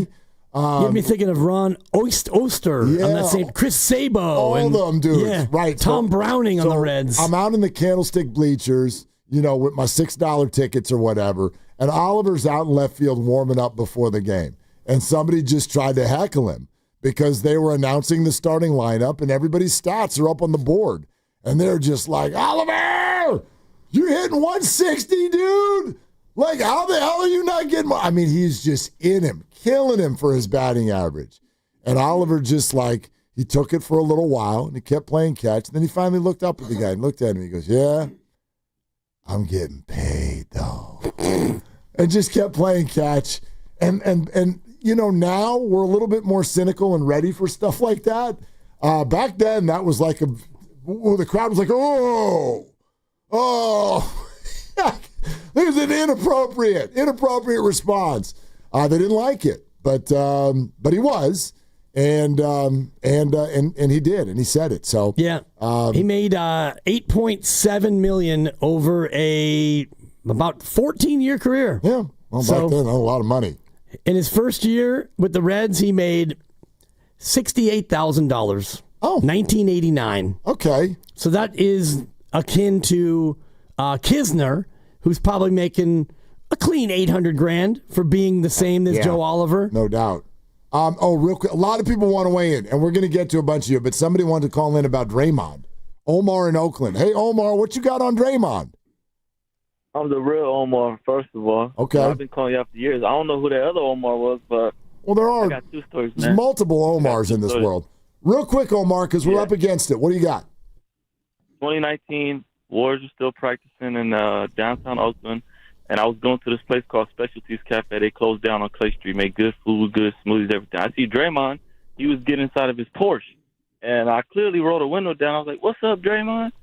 And he just looked at me, and I'm like, what's up, man? And, he didn't even want to acknowledge me, and I gave him the finger.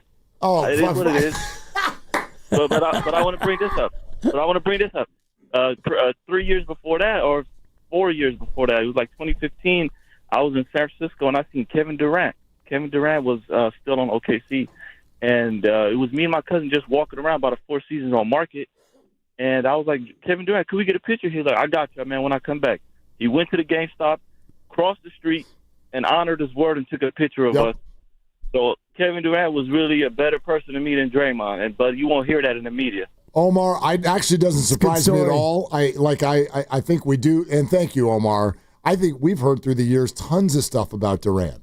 Durant is a absolute sweetheart. Oh yeah, based on what I've heard. I don't know Kevin. And both he and Draymond are undercover, super helpful to those who are in need. Absolutely. And then the only thing on Draymond, because I wasn't there, I can't speak on it. I will tell you this. Dude, when you roll down your window and yell someone's name who's walking down the street, there's a minute where you're like, what's about to happen? It's a little unsettling, I feel like. So maybe it'd be different if you were walking down the street and somebody could put a dap on you or something like that. When you roll down a window and scream at someone, it's a little like, whoa, where's this coming from? What's about to go down? So I don't know. Maybe that had something to do with it. All right. We've already given away one pair of tickets to Saturday's Giants game. We got another one, courtesy of Levi's, coming up this hour. Alex Pavlovich is coming up this hour. We'll get some more of your calls next on Willard and Dibs. This game day traffic report is brought to you by Crystal Geyser Alpine Spring Water. Right now, 101 northbound is super tough heading into San Francisco from before the 280 interchange. So take 280 northbound. It's also crowded, but it's a lot better than 101. That's traffic. I'm Rebecca. What makes Crystal Geyser Alpine Spring Water different? We always bottle our Alpine Spring Water less than 1.5 miles from the spring source. And all our bottles are made with 50% recycled plastic from our own recycling plants. Crystal Geyser, bottled at the spring source. Come into Friedman's Appliance in Pleasant Hill and see an amazing selection of Sub-Zero, Wolf, and Cove appliances live and on display in one of the largest living kitchens in the country. And save with Full Suite Savings Event. With qualifying purchase, get 3 additional years of protection or qualify for a $1,000 rebate. For the largest selection of Sub-Zero, Wolf, and Cove appliances, visit the Living Kitchen at Friedman's Appliance in Pleasant Hill or at friedmansappliance.com. When businesses thrive, communities score. That's why Bank of America is the official bank of FIFA World Cup here in the Bay Area. And our more than 110 local business specialists are ready to help your business win. What would you like the power to do? Learn more at bankofamerica.com/local business. Bank of America, official bank of FIFA World Cup 2026. Bank of America Corporation, all rights reserved.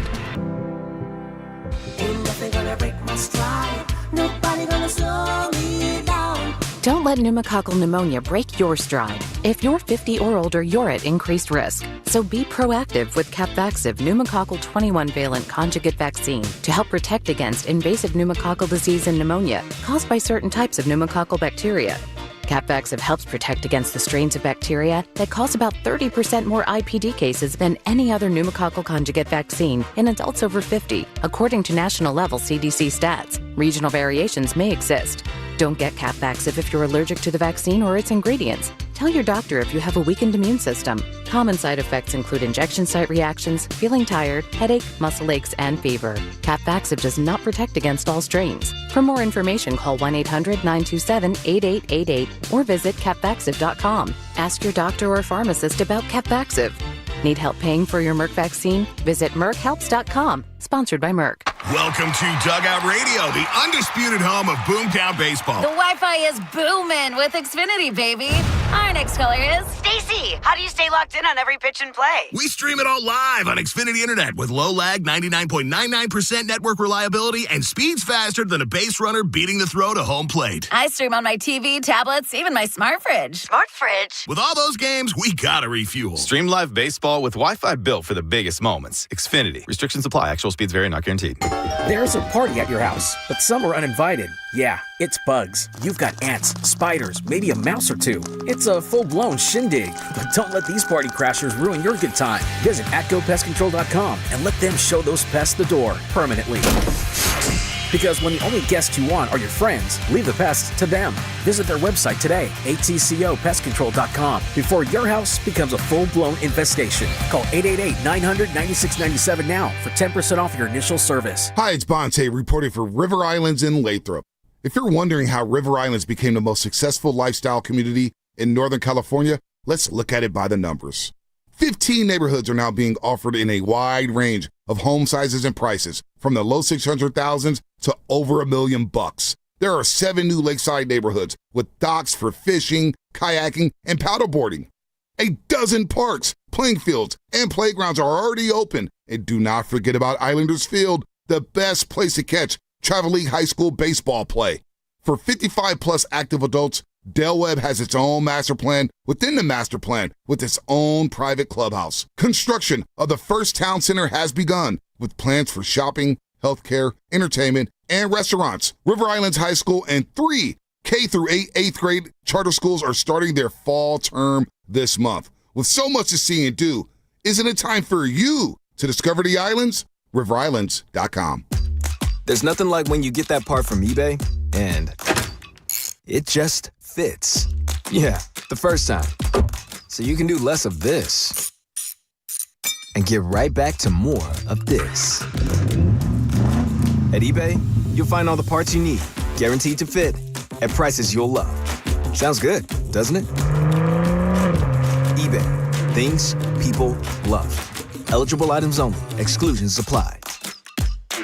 Moms and dads, do you wish you could know where your kids' shoes are at all times? Now you can with Skechers' newest Apple AirTag compatible sneakers, Find My Skechers. There's a clever hidden AirTag compartment under the shoe's insole. It's sleek, secure, and your child can't feel or see it. Then you can check where your kids' shoes are on the Find My app. Plus, they're available for boys and girls. Get Find My Skechers at Skechers.com, a Skechers store near you, or wherever kids' shoes are sold. Apple AirTags sold separately. San Francisco, it's 63 degrees and mostly cloudy. Weather brought to you by Staples. Have you heard? The Staples Easy button is back with even more easy. Press it for custom prints, shipping services, even passport photos. Staples. That was easy.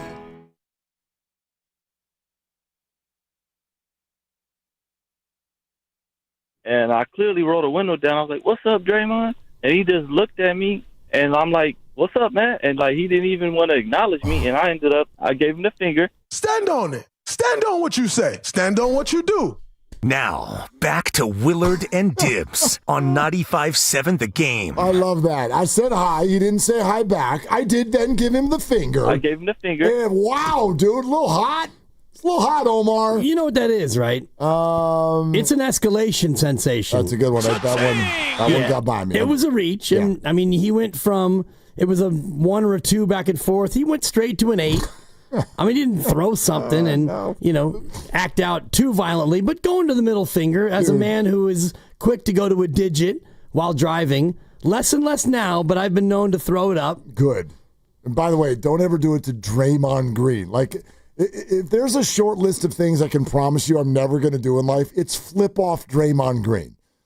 Like, I'm not going to flip off Draymond Green, no matter what happens. Right. We're not doing that. I choose not to. If you wanted to rank your Bay Area athletes that you would not flip off, he would be probably on the Rushmore. Jimmy Butler's on that list. Yeah. Trent Williams is on that list. I can't remember the last time I flipped someone off. Well, it's not my go-to.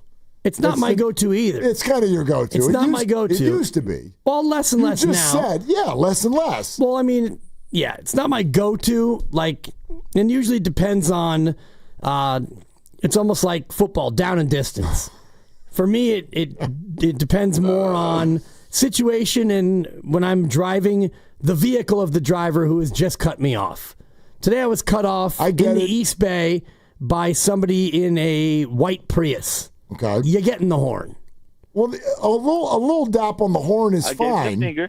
But, I gave him the horn. I know, you just scare me when you do, because I don't trust, you trust people more than I do, apparently. Yeah. I'm like, I'm not getting this middle finger off, and then, that makes me feel better, but now I'm going to trust that you're not going to, I don't know, shoot a bullet into my car. It's or possible. whatever. Or in my case, roll up to me at a Mervyn's in 1980 and punch me in the face.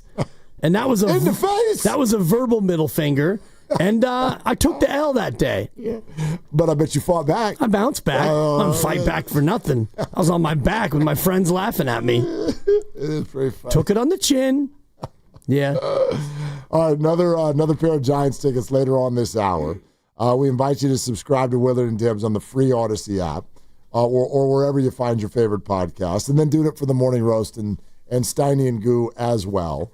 Shohei Ohtani is likely. I'm going to say likely. That way I can stay covered over here because I've never met the man. But in my opinion, Shohei Ohtani is likely an awful person. That's my take. At the very least, he's facing his second legal challenge over the past 2 years. And it's helping me be a little bit more outward with what I've thought all along. I don't believe the story. I just don't. It doesn't mean I know what did happen.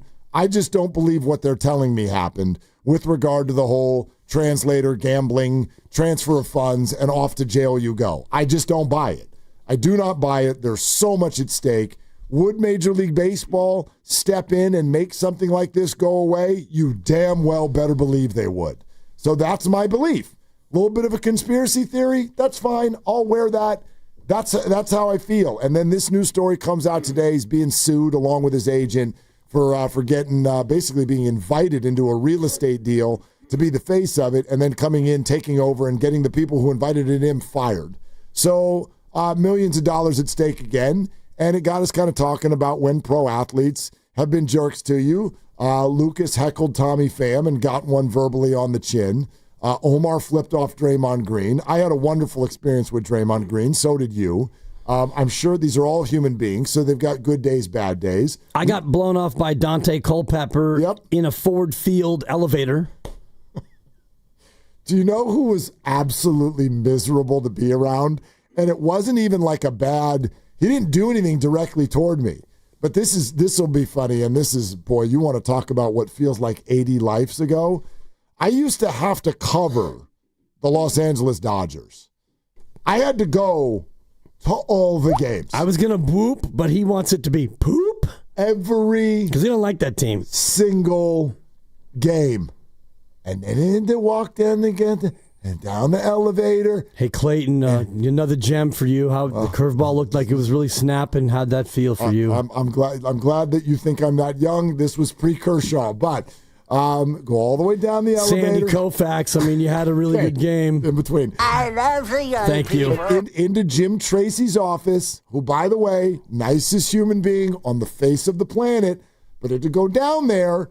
And then when Jim and all the assembled media, boy, you had a great performance by your bullpen today, Jim. How'd that feel? And I'm just like, barf on all of you. Barf on this stadium and your stupid hot dogs and everything that you stand for and represent. Barf. But it's my job. Yep. So I'm here. So one day after the game and after all the interviews, you have to go in that elevator that's like on the inside. So the players use the elevator too. This is how they would get down to their cars. So one time, and if you're a fan of a certain age, you'll remember these names. And maybe you will, Grandy and Lucas. Do you remember Paul LaDuca? And do you remember Kevin Brown? Oh, yeah. I remember Paul LaDuca for sure. All right. Kevin Brown was a great pitcher. He was a great pitcher. Heavy sinker. But a real first-class jerk. And nothing happened other than there was a game where I ended up on the elevator with Kevin Brown and Paul LaDuca. I gave him the finger. And the elevator, it gets to a certain floor, and Kevin Brown exits. But Kevin was one of these people where if he's in an elevator with you, you ever been around these people where it's just like, oh, God, it's tense. Nobody's saying anything, but the energy coming off of this guy is like, good Lord. Dude, are you okay? You know when someone's just got He was a classic red ass. Absolutely. So Kevin steps off the elevator, and it feels like 500 pounds get off the elevator. Doors close. It's me and one other media guy. And LaDuca's still on there. LaDuca, his teammate, looks at the two of us and goes, boy, he's a barrel of laughs, isn't he? And it just broke us up so much. It was wonderful because LaDuca was the opposite. He was a ton of fun. Really good guy to the media. Very nice, fun guy to be around. And it really helped us out because the media hated talking to Kevin Brown because he was so surly. And to hear one of his teammates sort of admit, yeah, like he's just a red ass. That's how he is. It made dealing with the whole thing a little bit easier for the rest of the year. No doubt. Yeah. And quietly, great career for Kevin Brown. Yeah, he's a good pitcher. 211 wins, and for the Hall of Fame, he lasted one ballot. He got 2%, and that's going to do it. Wow. Didn't he no-hit the Giants when he was with the Padres? That sounds right. I think Kevin Brown no-hit the Giants one time. Yeah. So anyway, same guy, total jerk. Woo! Oh, my God, you didn't want to be in a room with Kevin Brown. When it was his start and you had to go talk to him, 2-word answers and just knives coming out of his eyes. Yeah, 99-03 with your Dodgers. Oh.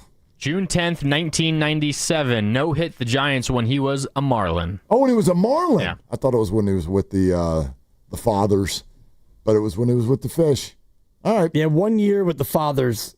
He had an 8.6 WAR that year. Oh, God. Led baseball. That's high. Yeah. So high. All right. So high! Thank you, Dave. Let's talk to some more people. Let's go to Stefan in Oakland. Hi, Stefan. What are you doing? How's it going, gentlemen? What's up? I just want to tell you about the time when I ran across Reggie Jackson back in the 70s when the A's were during their heyday. I was about 11, 12. Me and a few friends were over at King Estates. Dibs, you might know the school, right off of 580. Used to live about a half mile from there. Football game. Yeah. Playing pickup football game. We got a little thirsty, so we decided to cross the freeway over to Oak Knoll, that little grocery store right there in the corner. Still there. And there was a black Porsche. Yeah, it's still there. There was a black Porsche Turbo Carrera with the big whale tail sitting there. So we're sitting there admiring it. And who pops out of Oak Knoll but Reggie Jackson? Mr. Reggie Jackson. So me and my buddies like, hey, it's Reggie Jackson. How you doing? You know, we're all juiced. Reggie gave us a look like, go away, kids. You bother me. Didn't say a word to us. Hopped in his Porsche and just drove off. Not saying, didn't even acknowledge us, but that sneer he gave us. Stefan, I'll just say you're not the first one to have that feeling about Reggie Jackson. Mr. October was a great baseball player. I've never met the man, but he, even when you listen to him talk, it feels a little rough around the edges sometimes. There has been a significant softening as he's now approaching being 80 years old. That happens. He just turned 79 in May, but my earlier conversations with him when I was producing radio, trying to get him to come on, didn't really go as well as my later conversations with him later in my career when he, get in your 70s. It's really hard to continue to have that grizzled edge. No doubt. And I'm glad to hear that. 480 on the Boxer and Gerson work injury attorneys text line. Met Charles Barkley working the door at a club in Scottsdale. He was a bleep to us, and then that night got a DUI. Whoa.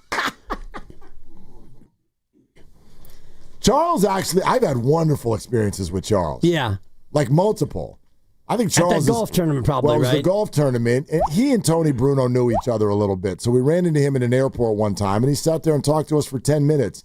Just kind of a gem of a person, but that I didn't feel was fair because I'm like, Tony, right. and I'm just standing Couple next of to Philly Tony, guys. right? So it's all good. But yeah, ran into him when Abe, now 18, when Abe was a baby, and carrying him through the Edgewood clubhouse at the Tahoe golf tournament. And Barkley came walking through, and he kind of did a little coochie-coo thing, like he rubbed Abe's cheek, and Abe he's a happy baby, and he rubbed his cheek, and he just goes, happy baby, and then he just kept walking. That's pretty cool. Yeah, like I think he's a sweetheart. But all these people, again, I want to give just a little grace to the idea of if people were stopping you constantly everywhere you went, right, for pictures and autographs, you're going to have a handful that don't go well. I do believe that. Especially when you get to that stratosphere. And totally. I just keep thinking about being at Summer League with Grandy this year, and you see a lot of famous people in the basketball community. And we had Alex Toohey on, one of the new Warrior rookies. And, he's 6'5", and he's a tall human being. And I saw him walking on the concourse, and not a person recognizing him. No one going up to him like, Alex, do you have a minute? And maybe someday he'll get to that level, but here's a guy who's a professional basketball player, but then you think about Steph Curry trying to go to Costco, or we had that Safeway appearance he did, and then, it's just like every single second of his life, somebody wants a pick or a high five or something. Right, he can't even go to Chase Center without getting attacked by Guru. For crying out loud. Well, and he was at Valhalla the other night, and the camera's on him at every time out, and he's dancing and doing the thing. I'm kidding, Daryl. But yeah, actually, to me, that's yet another feather in the cap is Steph Curry. That through it all, have you ever heard anyone on planet Earth be like, yeah, there was that time that Steph Curry was a jerk to me? Have you ever heard anyone say that? I never have. I never have. Well, now you're jinxing a perfect game. So if it happens, if the report comes out. I've never heard it. I haven't either. And I've heard the opposite literally thousands of times. Right. Yeah. So anyway, Kenneth in San Jose. Hi, Kenneth. Thanks for calling.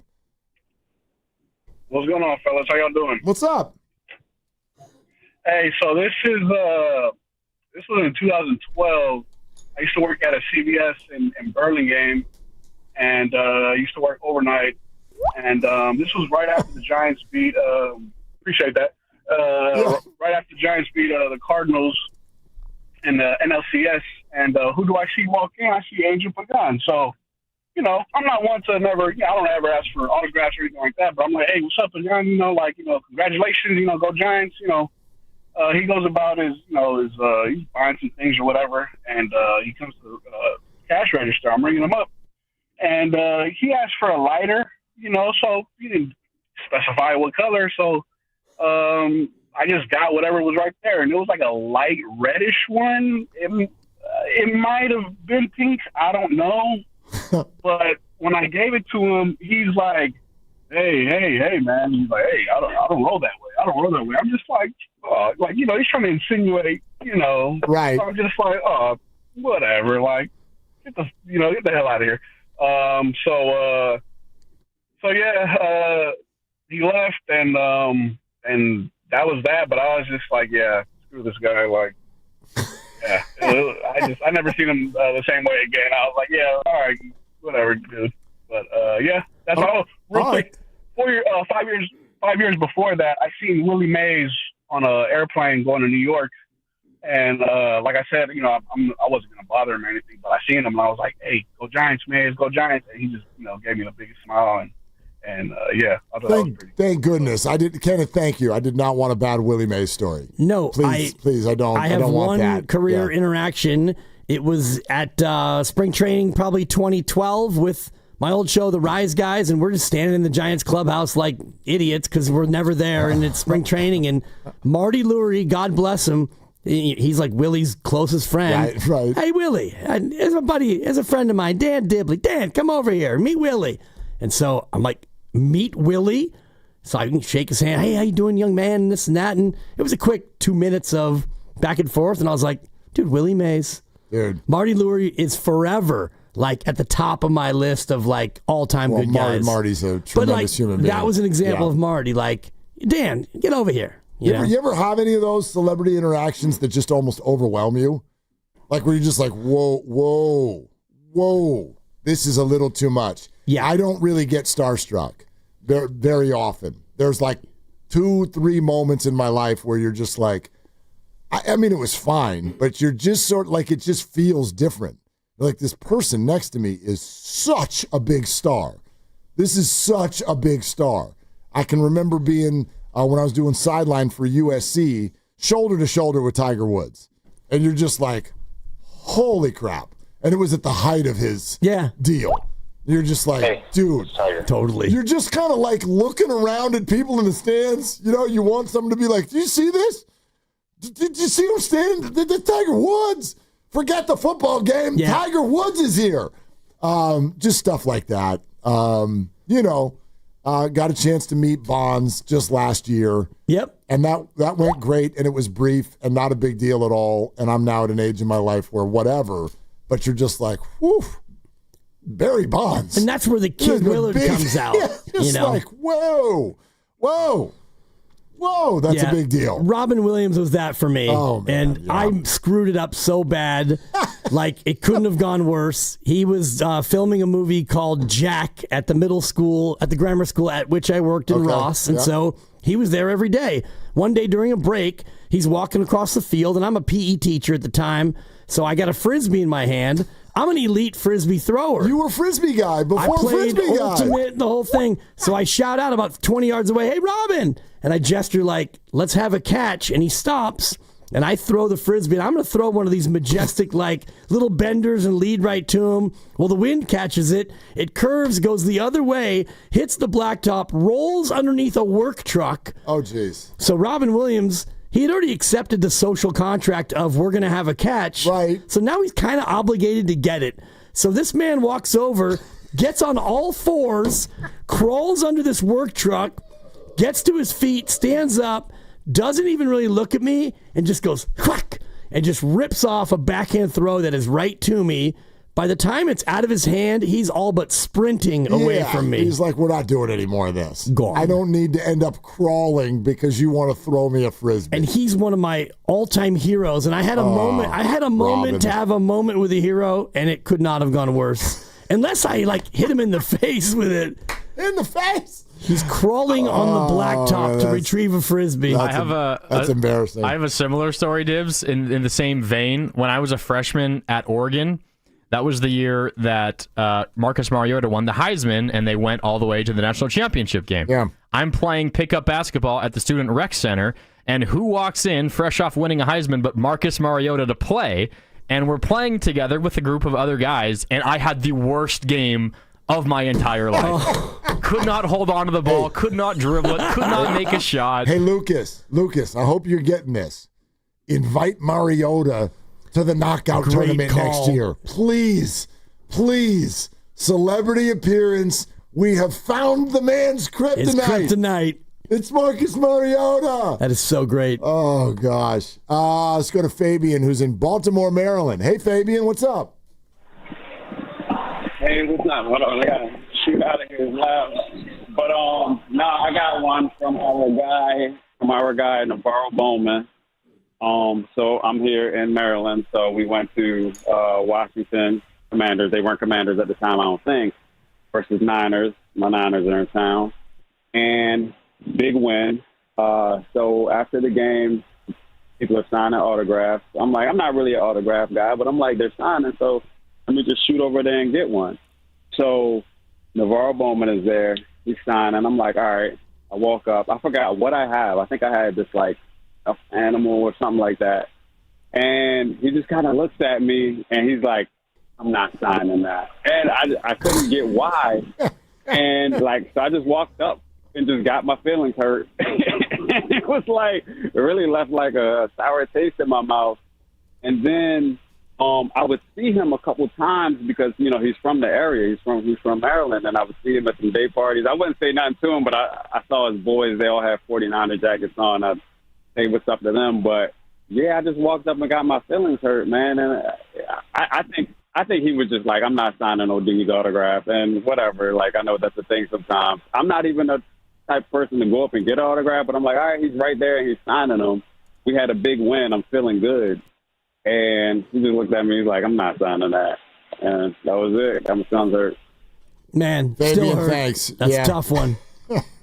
I'm not signing that. He calls it a granimal or something, or a fanimal is what he called it. I'm not signing that fanimal. Sometimes you got to go with what you got. That's right. You ever end up in a spot where you're going for an autograph, or like someone, you're like, ooh, I'd like that autograph when you're younger, and you're like, I don't have anything good for you to sign. We used to wait at Candlestick outside the players' exit. You know, it'd go out of that one parking lot where the buses were, and I got Willie McCovey's on like a napkin.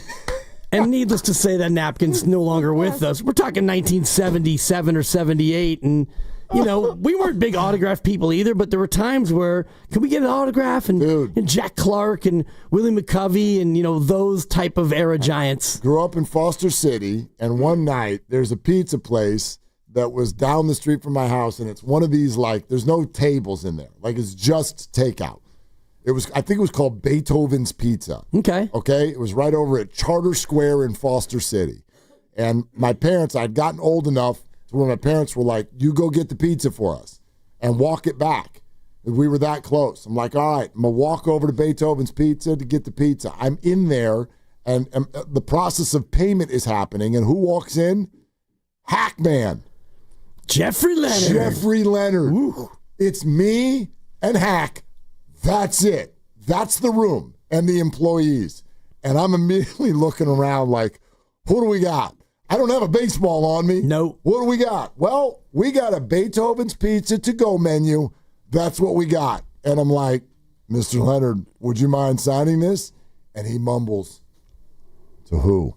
And I didn't hear him. So I went, what? And then he was annoyed. To who? And I'm like, I'm to Mark. Okay. But then I gave him the finger. Like he's you can keep that. He seems all mad, but then it's like, to Mark, best wishes, you know, go Giants, yay, one flap down, Jeffrey Leonard, woo. And I was like, oh my God, I'm out of here. Give him a menu, give him a pizza. I'm going to get out of here before Hackman comes after me. And if, like, we talked about athletes you wouldn't flip off currently, he's on the all-time list of athletes you would not want to give the middle finger to. Yes. We don't want to give it to Alex Pavlovich either. NBC Sports Bay Area, he will join us next. And speaking of the Giants, we got another pair of tickets to this Saturday's game, Rays and Giants. Also a City Connect concert featuring Saweetie following the game. It's all courtesy of Levi's, and we'll give them away next. So just keep listening. Also, we're brought to you by Fremont Bank. Here for you, here for good. Pabs is next on Willard and Dibs.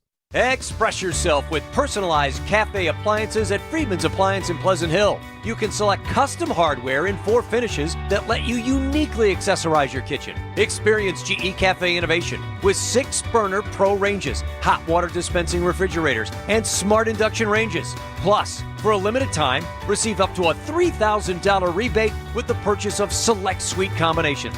Uniquely style your kitchen at Friedman's Appliance in Pleasant Hill or at friedmansappliance.com. We finally switched to T-Mobile because with them, we can be connected here and there. ¡Listos todos! Estas son las mañanas. Now we just need to harmonize. Switch today. Get 4 Samsung Galaxy S25 phones with Galaxy AI. Plus, get 4 lines for just $25 per line. Visit a store, T-Mobile.com, or call 1-800-T-Mobile. 1-800-T-Mobile. For well-qualified customers with autopay plus taxes and fees and $35 per line connection charge. Minimum 4 lines on plan. Contact us if canceling lines. Plus $5 per line without autopay. Debit or bank account required. Visit T-Mobile.com. Well, we did it, y'all. We finally got the McDonald's snack wrap back on the menu. We broke the internet with our pleas, and now this iconic snack has returned for just $2.99. No, you're not imagining this. I'll repeat, the snack wrap is back at McDonald's for $2.99. Enjoy the taste of victory while you sink your teeth in a crispy chicken wrapped in a soft tortilla, because you deserve it. We fought. McDonald's listened. Now, it's our move. Ba-da-ba-ba-ba. Prices and participation may vary. Cannot be combined with any other offer or combo meal. Let's go! You're still glowing, flirting, grooving. You still got it. But your immune system weakens as you age, making it harder to fight flu, pneumococcal pneumonia, RSV, and COVID-19. Vaccines are a key part of any health routine and help strengthen your immune response. Ask your doctor or pharmacist which vaccines you need. Schedule in minutes at vaxassist.com. Sponsored by Pfizer.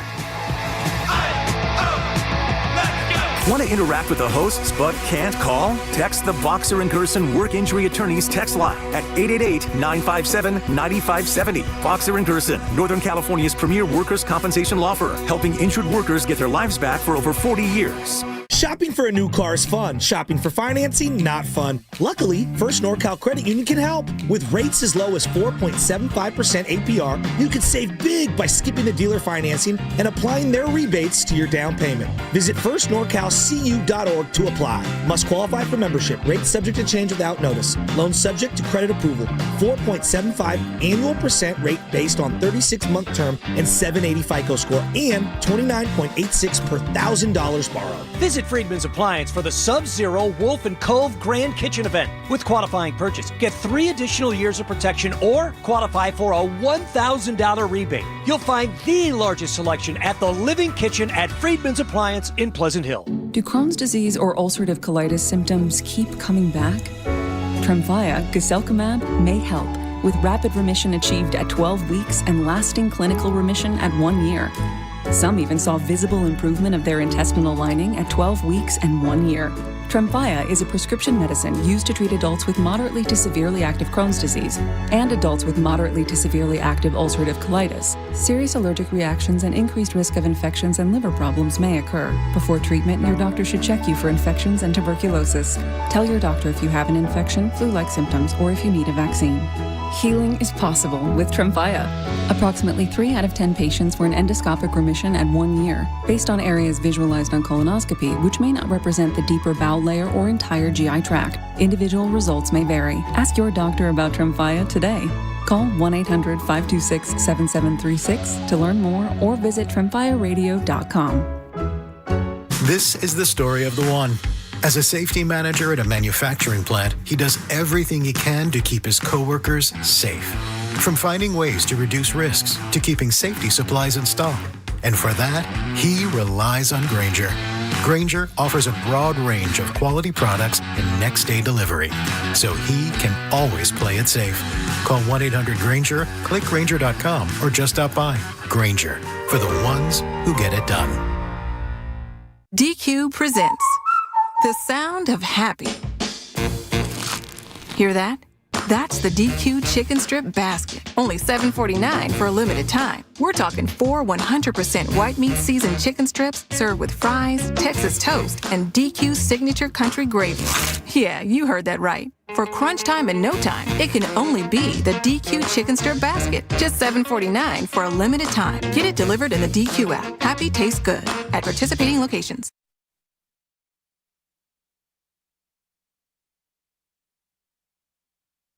Now, back to Willard and Dibs on 95.7 The Game. Yeah, and Dillard and Wibbs about to come at you with a rat-a-tat-tat on the Giants and the Niners in this almost 5 o'clock hour. Alex Pavlovich, NBC Sports Bay Area, is going to be on with us momentarily. Ooh.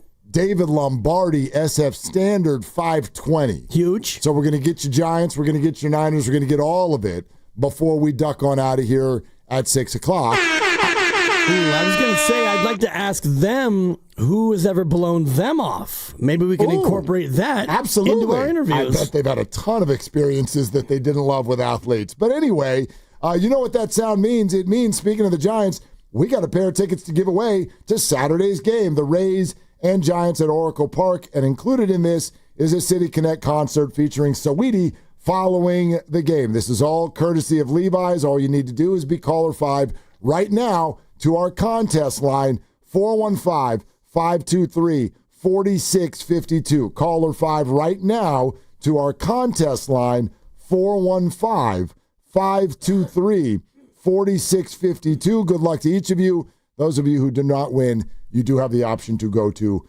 sfgiants.com. Now live to a man who needs no tickets to a Giants game. He is Alex Pavlovich of NBC Sports Bay Area, joining us now on the River Islands guest line. And before we get into Bo Mel and just the depressive nature of what's going on with Giants baseball right now, let's get to the good stuff, Alex. How's the book going? How's it going? It's doing really well. It actually did so well that they moved to paperback already. So I'm very appreciative of everybody who bought one, who helped me. You guys had me on a couple times, so it's been great. And it's honestly, it's been something really cool to experience, like the book signings and meeting Giants fans and people who got it early. So it's been really nice. Okay, there it is, the franchise. San Francisco Giants, a curated history of the orange and black. That's from Alex Pavlovich, and it is available coming up here in paperback. And so you can get that wherever you get your books. Awesome. Well, congrats, Alex. That's fantastic, man. I don't think they've won a game since it came out. But the book did well. Yeah, would you like to write a new chapter? 2025, this sucks. Like, how about that? Can we do that? Yeah, there's a couple chapters in there of seasons that went in the tank, and this feels like, I'm like, I've covered this a few times. Alex, here's my question. It's the question they won't answer, and I'm starting to get frustrated by it. When people go, hey, to Logan Webb or Bo Mel, and they're like, what is it? What happened? What's not working? Their answer across the board is, we don't know. Like, if we knew, we would fix it. So that's one of the reasons we want to come to someone like yourself. What is it? Why is this team not better? You're going to hate me. I really don't know. I looked up, I was doing this morning. I was looking up some of the offensive numbers. And the crazy thing is, a lot of these guys are going to kind of end up where you would think, like where you would be like, okay, that was fine. He had the season that we expected from him. They just cannot do it at the same time. And we saw Adames go crazy in July, but obviously we know early in the year for him, right now it's Devers and it's Dom Smith, but there's guys behind him who aren't able to do it. So I don't know that I've ever covered a team where you're like, they're healthy, these are their guys, this is their lineup. You feel, if you look at the names every day and look at some of the numbers on the scorecard, it looks okay. But then you're not surprised when they score one run. I don't know I really don't. I think they are baffled by it a little bit. And I think there's going to be a deep dive in the off season if it keeps going this way, but I don't know the exact answer, because there's been other teams I've covered where it's like, well, they lost this guy, they lost that guy. This is really easy to figure out. Or something happened along the way. I really don't know what to tell you. I mean, I look at the lineup card today, and a lot of these guys are big names, and they're going to end up with 18 homers, 22 homers, 27, and they just can't put it together.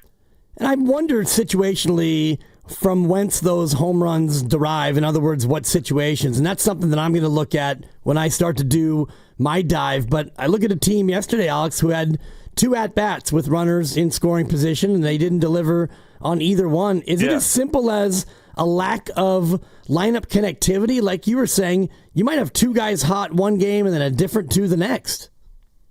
Yeah, and I think that's hard to figure out. I mean, the easy thing to look at is, like, they just don't hit with runners in scoring position. And and they haven't for a while now. And I think if there was one thing I'd point to overall, I don't like it's.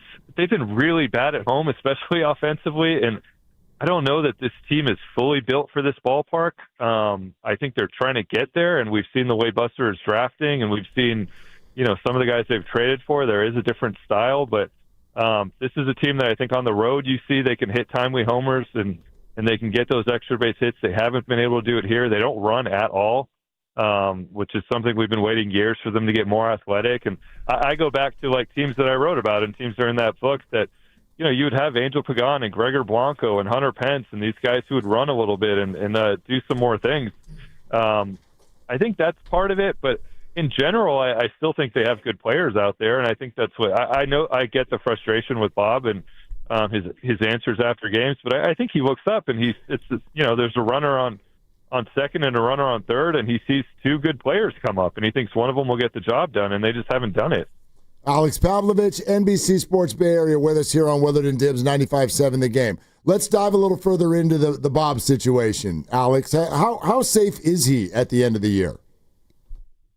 That's a good question. I mean, I said this at the time when they picked up the option that none of these things ever are guaranteed. I mean, it's an option for next year. It's not 3 more years. It's 1 year. And if the season goes completely in the tank, you never know. I mean, Buster could decide that, hey, we've changed our mind in the last 3 months. I mean, sometimes these things happen quickly, too. You look at there was some ambiguity with Gabe and with Farhan in August and early September about what would actually happen. And there were a lot of questions. And then all of a sudden it just happened really quickly with both of those guys. I still think Bob will be safe. I think Buster likes working with him. I think, in general, we've seen one thing we've heard from Buster over and over again in recent months is he has put some of this on the clubhouse, which usually you don't hear in professional sports. But I think rightfully he has pointed to these guys and gone, look, it's an expensive roster. You guys are a bunch of veterans and you haven't performed. And I think he would probably not feel great about even any perception that he has scapegoated a manager for a team that hasn't played well. I'm not saying that would be the case, but just even anything that it's putting it on one person when I think this is, a failure across the board the last month. So I still think he would be safe, but certainly cannot feel as good as he did a month ago at this time or 6 weeks ago and whenever he got the extension. Yeah, the definition of insanity is when you repeat something that's not working. So if they wind up with another near 500 season, what do you think would be the most logical change that he could make to shake things up? Well, can I counter, too, that they, repeating something, they have fired their manager, they fired their president of baseball operations, they have gotten rid of a lot of coaches in the last few years. At some point, you can't keep going to those people. At some point, maybe you have to look at how you're developing, or at some point you put it on the clubhouse, which I think Buster has done. I don't know what they'll do at the end of the season if it keeps going this way and they end up 500, because it is going to be pretty similar to previous years. But we've seen that's cost people their jobs. I think there probably would be some staff changes in that case. And look, Buster will have had a full year to digest and see who he wants to keep and what he wants to do behind the scenes. How much of the front office scouting department changed over from Farhan to Buster? A fair amount. I mean, there was, new pro scouting director. Zach got promoted, so there's been some new guys. But there also are a lot of people who have been here a while, and I think those people have had success at times, and they've also experienced some mediocre seasons now. So I've been through a few of these now. I know September in a season like this, if it keeps going like this, is not at all comfortable. For coaches, usually those people are on short contracts. A lot of them are year to year. So it's not going to be a comfortable time, I think. And I typically come down on the side of feeling for those people as well, because they're just not making a lot of money and they're not guaranteed of what's next. They're not the ones making 17, 20 million. And I think that's one thing that I'll go back to. We have heard that from Buster a couple times, and because he has been in that spot as the player, as the star of a team. And I think he wants to, a little bit more of the shouldering of the blame to be on those guys. Alex, do you think they got any buyer's remorse on Jung-Hoo Lee?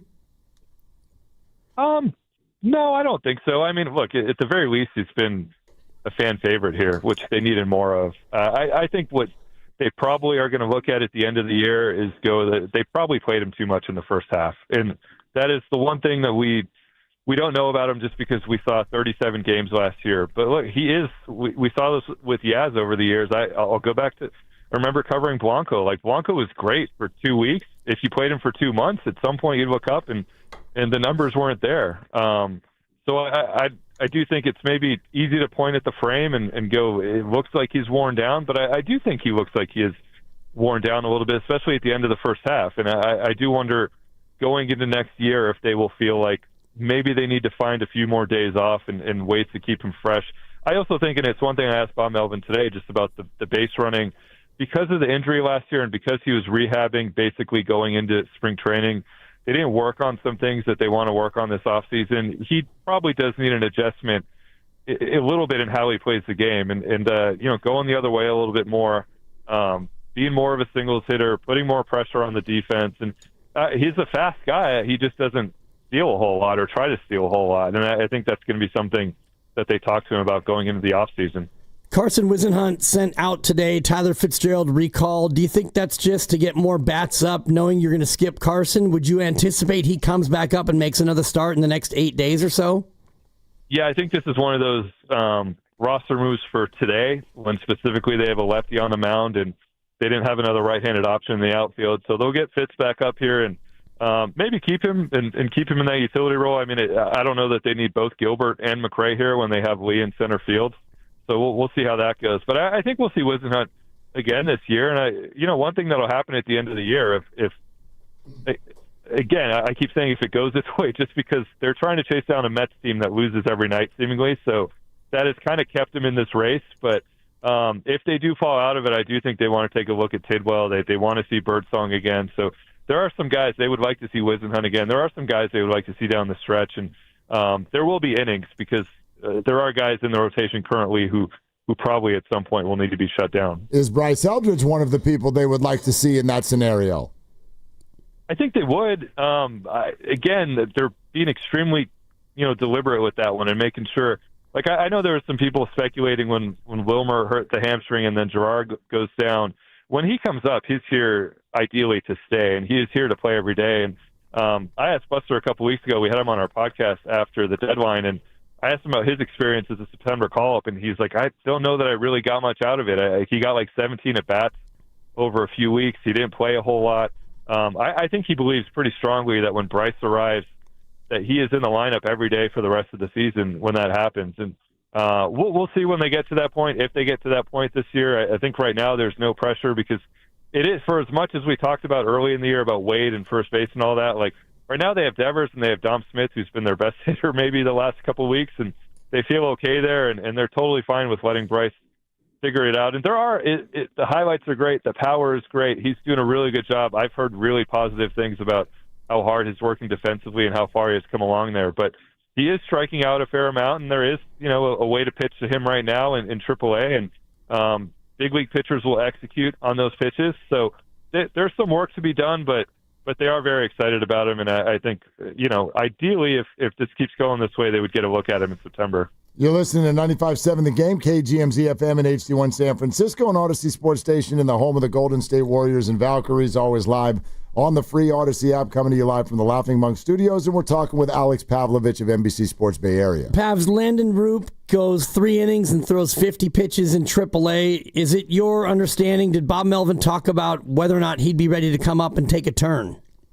Yeah, he's going to be back on Friday, and he felt like he was ready, and he was their best, their number 3 guy, and really throwing as well as anybody. So he'll be back on Friday. Kaiwei 10 will get tomorrow's game. They felt that was part of the thing with Whisenhunt, is it was going to be one of those 2 guys, and Hank threw pretty well on Friday, so he'll get another shot tomorrow, and then he'll get a shot to actually start it against a pretty good lineup. Alex, I also just, you think about some of the words that are coming up, especially over the last 48 hours, with regard to what fans are seeing at the ballpark, and even Bomel saying it. It's just kind of lifeless. So what if we asked it from that perspective? It's not so much the numbers that the players are putting up, but why in your mind does this thing feel like it's just so vanilla, so not there?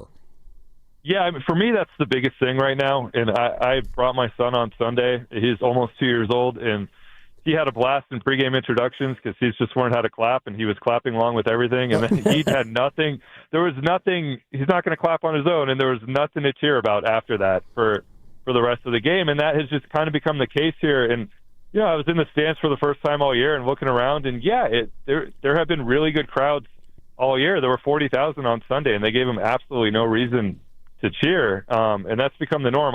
For me, that is kind of the unforgivable part of this season, is being this bad at home after you started getting back to 38, 40,000 a game, and that is something I think that probably really annoys Buster more than anything, because he talked about it in his press conference about memory making, and look, they built some momentum early in the year, and I was stunned before the deadline when they drew 35, 38, and 38,000 against the Pittsburgh Pirates, and then played the way they did. It just, for me, that was like the biggest letdown that they could have possibly had, not just because it led to what happened at the trade deadline, but because they had really built some momentum with this fan base, and they haven't, it's tough. You're asking people to spend a lot of money to come here, and when people do that and they watch a game like last night, it's tough to ask them to come back over and over again.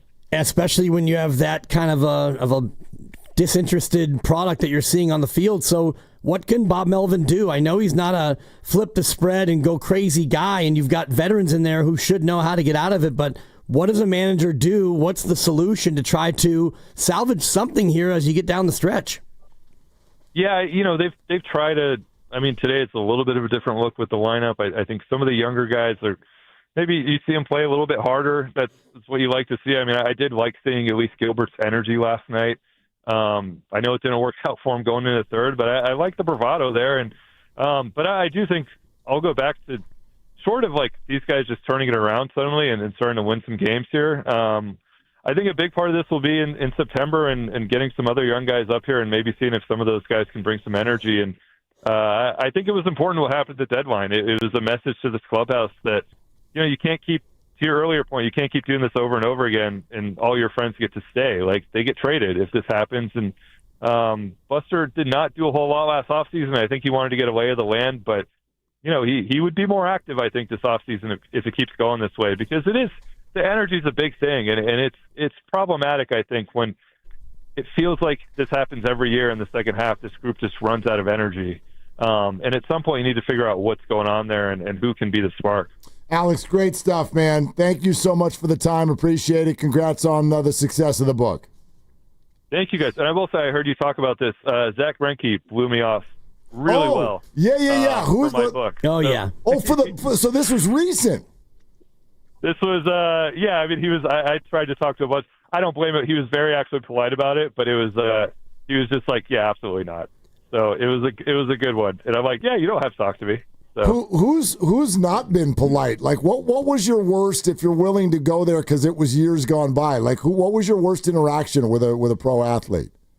I don't want to say who it was because it's been very nice to me since. Oh, but early in the Farhan era, remember they made a bunch of cash considerations trades? Yeah. Yes. My editor asked me to write a story about it, and I went up to a player and asked him about the concept of getting traded for cash, and he was not having it, and just was very upset and stood up right away. And he took offense to be, I maybe asked it in a poor way, but he's been very nice to me since. But did not. I learned, I was like, oh yeah, guys don't like being traded for cash, so it's not you don't feel like you got traded for something then. Dude, I am Googling so hard right now. I just looked and it's... just Googling my face off right now. AI answered with... There was like 20 of them, so you're not going to be able to find it because every trade was cash consideration. I know. Could it be Breivik Valera traded to Baltimore for cash? Mike Ford, Anthony Banda, Trevor Gott, Alex Young, Tyro Estrada traded for cash. Okay. Good Lord, a lot of Giants cash deals. Yeah. Good Lord. Where'd all that cash go? That's my question. Rafael Devers. Totally. Yeah. All right. Thanks, Alex. All right, guys. Take it easy. Okay. Alex Pavlovich, NBC Sports Bay Area.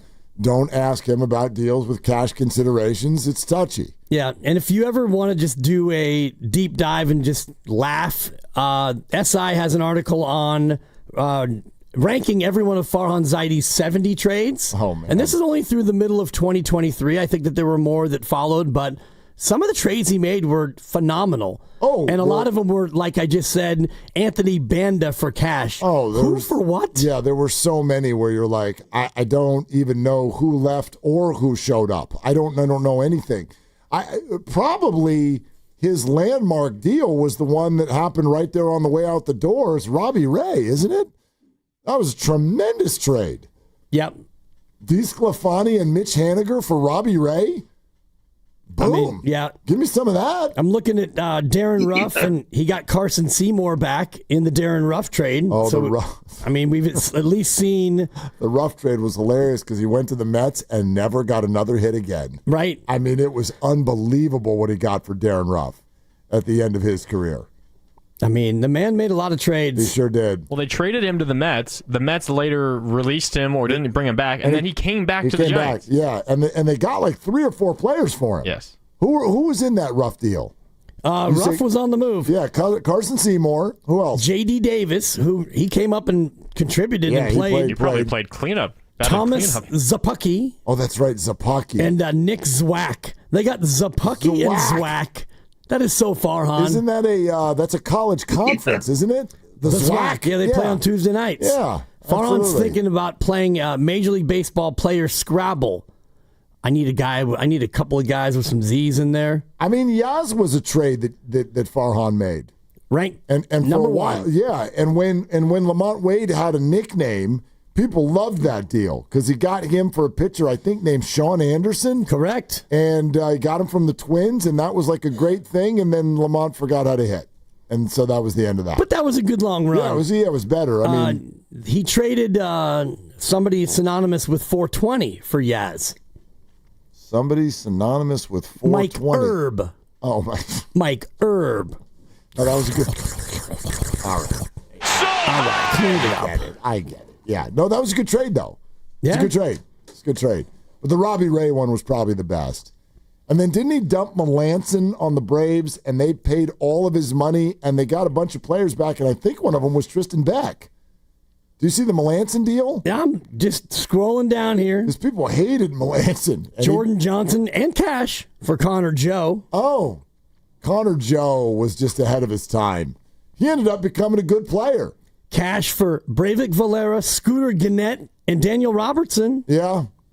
Scooter came and was supposed to hit some homers, and he hit one. Here's one that actually has modern ramifications. They traded Sam Dyson for Jalen Davis, Prelander Baroa, and tomorrow's starter, Kaiwei Tang. Oh, really? Yeah. That was that deal. That's right. Oh, my gosh. That's funny. Yeah. Thank you. He had some wins. He had some wins in there. Yeah. And anyway, if you're ever bored and you want to run through 74 trades, there's a lot of them have cash involved. By the way, this is one of the things we were talking to Alex about. I'd like everybody to hear this in case you didn't. So this is after the Giants lose to the Nationals on Sunday, 8-0. I want you to listen to what Bob Melvin had to say. I mean, we have 40,000 people here. We don't give them anything to root for the entire game other than that. So unfortunately, that probably is as disappointing game we've had all year. Back to JV, strikes out the side in the first and has that moment. That was great. But, he's got a lot of accomplishments, a lot of stripes. Yeah. So he's talking about Verlander and the strikeout mark that he achieved. And it is very reminiscent of Randy Johnson doing the same thing at the end of his career in a Giants uniform. Not the same thing. It was his 3,000th, what victory was his 300th victory? Yeah, 300. But I hate to break this to everybody. Giants fans are not emotionally attached to that at all. This is nothing against the guy. I couldn't give 2 rips about Justin Verlander's career marks achieved in a Giants uniform. He's got 1 win. 1 win. One win. What we're talking about here is the big mystery. And this is what the Giants need to figure out. And I don't get it. It's not about wins and losses. It's about this idea of you're lifeless. What is it? How do you fix it? And there will be people who say the ballpark because everything's low scoring, except for the other team scored 8. Do you know what I mean? I don't know what has happened to Giants baseball when we get to August, 5 years running now, when we get to August, everybody's bored. So it's not just wins and losses. It's not. It's the style of play. It's the individuals who are on the field. There is something about the lack of connectivity between this baseball team and its fan base that at the beginning of this year felt fixed. It is the thing we've been talking about, and it felt fixed because Buster was in charge. They were playing well. They had landed a big free agent. Then you get 2 months into the season and you land a massive trade. You've got people whose jerseys you want. You're in playoff positioning. An all-time legend is running your show, and the building is full. And everyone's like, this is great. Great. And 2 months later, everyone's pissed again and bored. And I just cannot figure out how the Giants keep ending up in that spot. When you watch other teams play, it doesn't, I mean, some of you are just bored by baseball. But when you watch other teams play, I don't know, man, it does not feel like this. And I'm not just talking about the Dodgers. Turn a Phillies game on. Put on a Brewers game. Put a Cubs game on. There is energy in the building, from the people, from the lineup. It feels like you got a chance. And I just don't know what's going on with Giants baseball, where it constantly feels like a nap is around the corner at any minute. Well, it's because a nap is around the corner at any minute. And you can look at all the numbers you want, and their amount of plate appearances with runners in scoring position, they're 23rd. They're on base with that same situation is 21st. The amount of hits in that situation is 21st. So you don't get a lot of runners in scoring position, and when you do, you're not great at bringing them in. And to your point about, the Giant fan base, the Mets come in here, you score 5 runs in 3 games, you get swept. Pittsburgh comes in, you get 7 runs in 3 games, including 5 in the opener, you get swept. And then against the Mets, you put up a 12 spot. That's on the road. And then you come home against Washington, you score 7 runs in 3 games, including a shutout, and you lose 2 of the 3 to a bad baseball team. And just the last 2 games, I think, encapsulate it. You lose 8-0 on Sunday that Bob was talking about, 40,000 in the house. Last night, smaller crowd. I get it, back to school. 31,000 is not a bad crowd. And you lose 4-1. You Darvish with an ERA over 6 befuddles you, baffles you, and your ace probably was in there for a batter too long, and you fall behind, and that's just going to be it, because you're not going to score. Why would you? Devers, it's a home run. Right. And as I mentioned to Pavs, you were 0 for 2 with runners in scoring position. Do you realize how hard that is to play 9 innings and have 2 guys get to second base or further? That's bananas. I got a new thing that comes out of last night's game, too. I got a new thing. All right, baseball players, you all want review? You all want review for balls and strikes. You've had it with those damn umpires back there who can't follow the mythical box that's on your television set, right? You sick of it? You want to touch the top of your head so that you can look up into the sky and they can say, yeah, you're right, that was a ball, take your base. Fine, you're going to get it at some point. But what's the penalty for you schmucks who flip your bat with a full count because you think you walked and the ball was right in the middle of the strike zone? Nobody would do that. Bailey, I'm talking to you. You did it twice. And I've seen Chapman do it this year. I've seen Adames do it. What's the penalty when someone starts barking at the ump, showing them up, flipping their bat, heading for first base when strike 3 was right in the middle of the box? That is not a fun watch. That is not something that I am cool with seeing on my TV. Giants players up there basically doing what I watch in Little League all the time, which is kids at the bottom of the order hoping to get walked because they know they're overmatched at home plate. That's fine if you're 10 years old and not the biggest athlete in town. But when you're the catcher for the San Francisco Giants, I don't know, dog, hit the ball. Swing the bat. You got 2 strikes on you and someone's throwing a fastball right down the middle. Let's not try to fool the ump. Don't be the Chris Paul of baseball and try to make the ump think something happened that didn't happen. And when you do get rung up on a ball that you got fooled on or you missed, get your butt back in the dugout without a bat flip. Giants fans are not in the mood right now. We are not in the mood for ducks on the pond, and you're taking 3-2 fasties down the middle of the plate and then flipping your bat and heading to first base. Whew, that was a bad look last night. Bad look. It's a lot of things, and you look across all of the different areas, and they're offensively not good at any one thing. And Alex just pointed it out. Like previous teams, you had some guys who could steal a base, and this team doesn't hit home runs. You're 24th in home runs, and you don't really steal bases. You're 29th, Mark, in stolen bases, ahead of only the Detroit Tigers, who are so good they don't have to steal bases. Guess what, Giants? You do, because you don't hit with runners in scoring position. You don't hit home runs.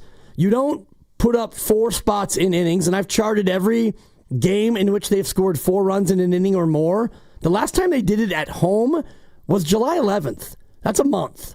And I know not every game is at home, but at home, here's an idea. Hit and run, or bunt a guy over, or do something other than watch fasties, as you call them, and I like that. Come cruising down the middle, and you not swinging. Because offensively, you don't run, you don't hit for power, you don't hit for average, you don't hit in the clutch.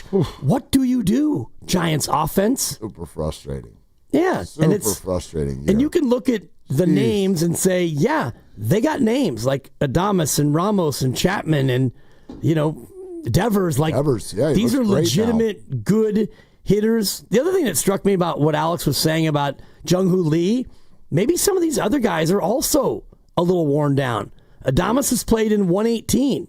He always does that, though. Right. He always does that. And he is playing better. He's playing well. And Ramos has played in 117. We wanted everyday players, right? So you're going to get some everyday players. Right. Now it's like, now we don't want everyday players? Can you play every day and play 140?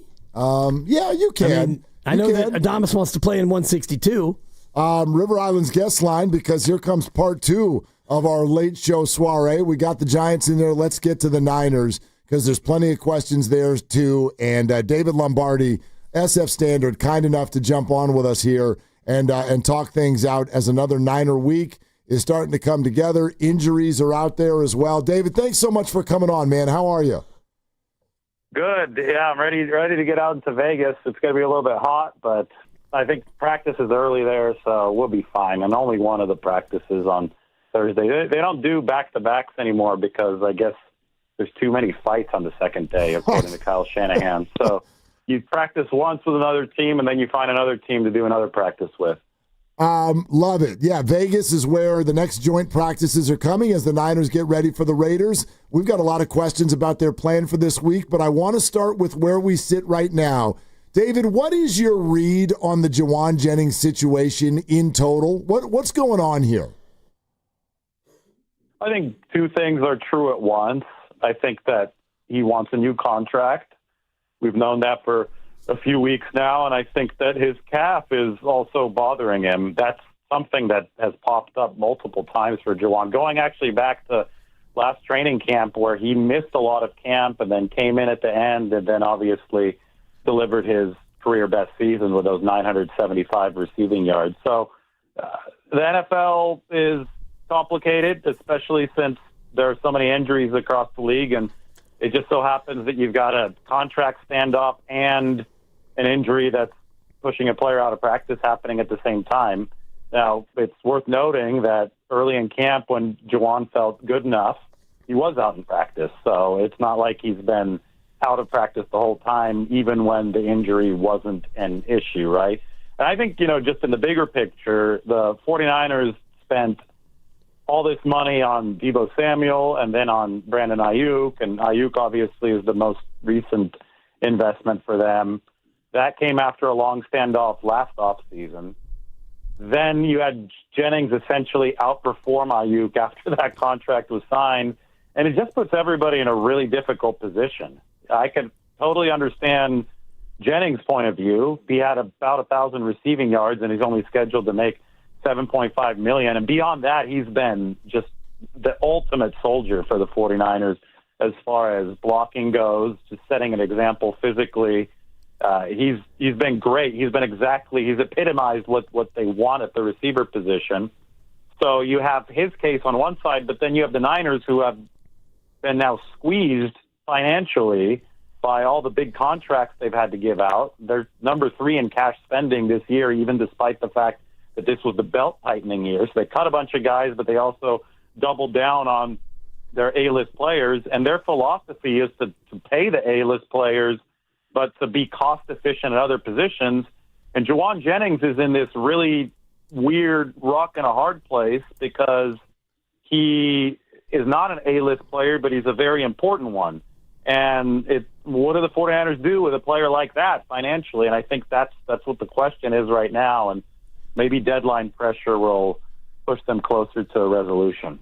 Your colleague Tim Kawakami was intimating in his article that the Niners just don't have the money and the two sides are fairly far apart. How much does the injury factor elsewhere in that room allow Jauan Jennings to have a little bit more leverage as this gets closer to the start of the year?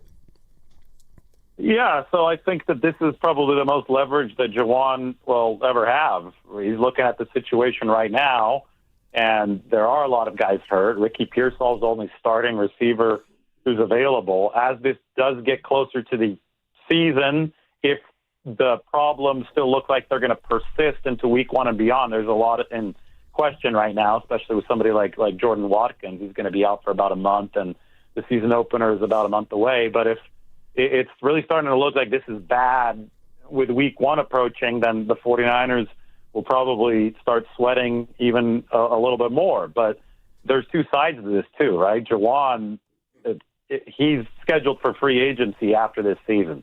Free agency is the big cash cow here, right? That's what you want to get to.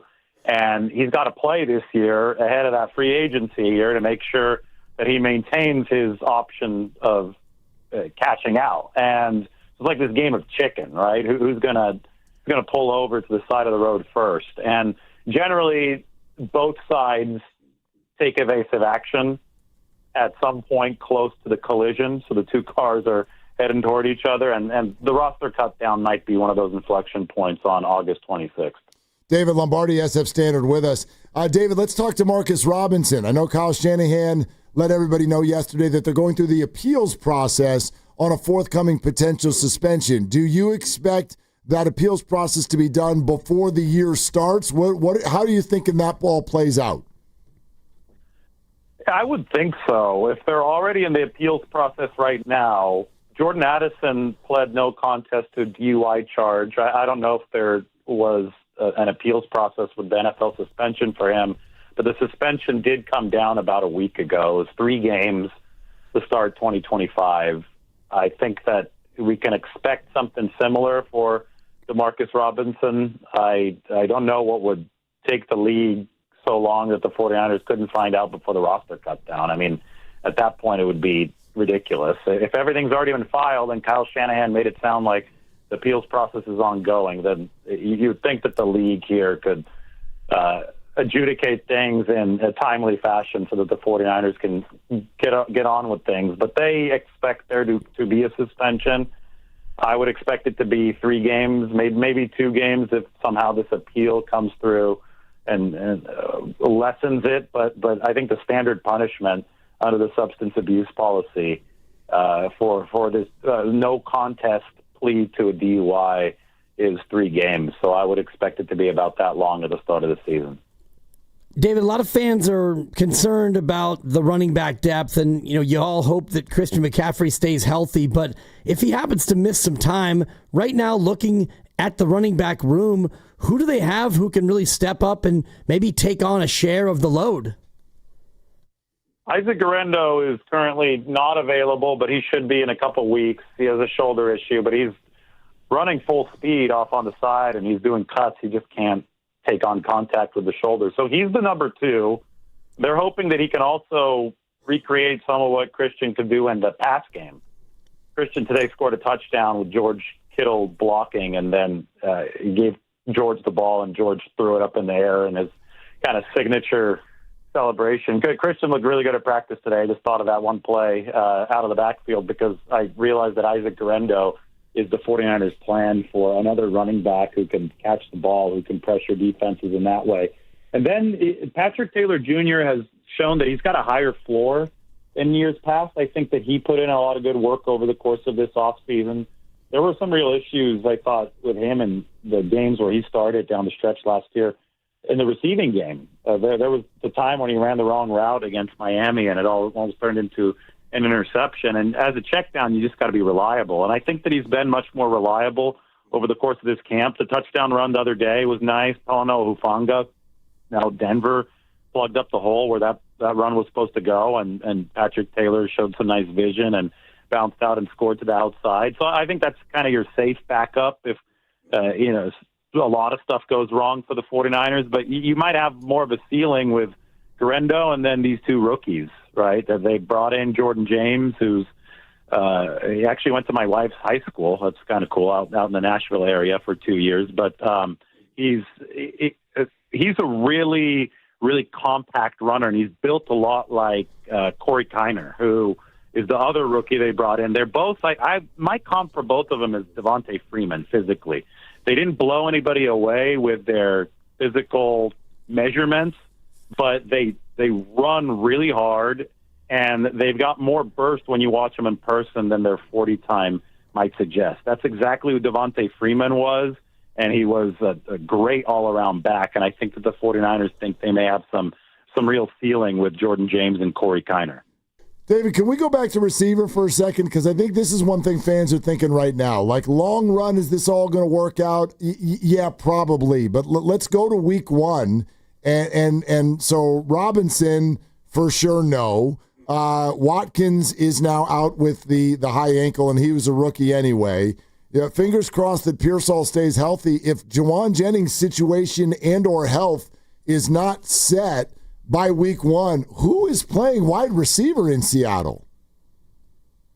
Yeah, so Ricky Pearsall is obviously the center of attention, and you've got to hope that he stays healthy in case that's the code red scenario, right? That would be tough for the 49ers. But Pearsall has been practicing very well, and he would be the centerpiece in the code red situation. Then Jacob Cowing was back today. I think the 49ers' hope for Cowing was that he would be competing with Jordan Watkins for a number 3 or number 4 role this year, kind of the burner role on the offense. Well, Cowing would be fully thrust into that, assuming that Watkins wouldn't be available. And Jake had a really good offseason. They were happy with the strides he made. He unfortunately strained his hamstring in warm-ups of practice number 1, so we didn't get to see him in team drills until today, and they're still easing him in. So it'd be Pearsall, Cowing, and Russell Gage would be the number 3, with Robbie Chosen probably having the inside track to be number 4 if the 49ers didn't sign anyone else. And they worked out a couple guys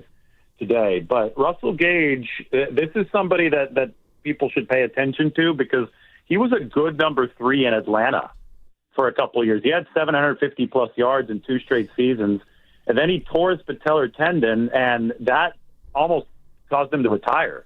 He's been out of game action for 2 years. The 49ers were lucky enough to get him onto their practice squad last year because he said, I'm going to give it one more shot. And he spent that end of the 2024 season getting back in shape, learning the 49ers playbook. And for about a week or 10 days to start this training camp, Russell Gage was leading the 49ers in receptions at camp. And Kyle said that it looks like he is back to being a good NFL player again. Like, he's got some of that speed back. And, one of the things is we saw a guy like Isaiah Nair. They cut him. He's with the Packers now, who can run like the wind, 4'4", 6'4", 220. And everybody thought, okay, this is going to be the next receiver for the 49ers.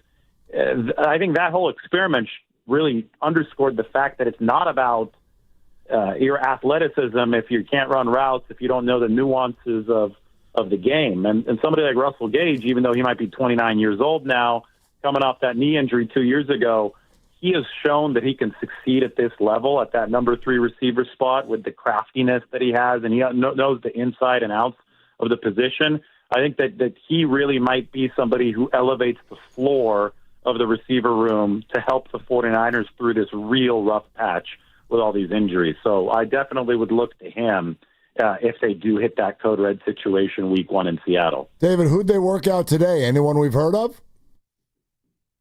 One of the guys they worked out was Malik Turner, who's been with the team. Frank Darby has also been with the 49ers before. Then 2 guys who haven't been with them, Kwame Lassiter and Jalen Camp. And Spencer Petras, who went to Marin Catholic, the alma mater of Jared Goff. He's from San Rafael.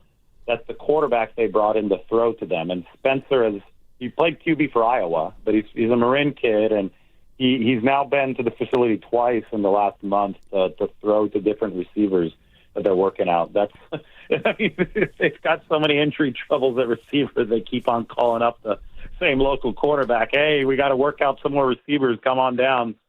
And so Spencer's gotten a couple looks now thrown to these guys.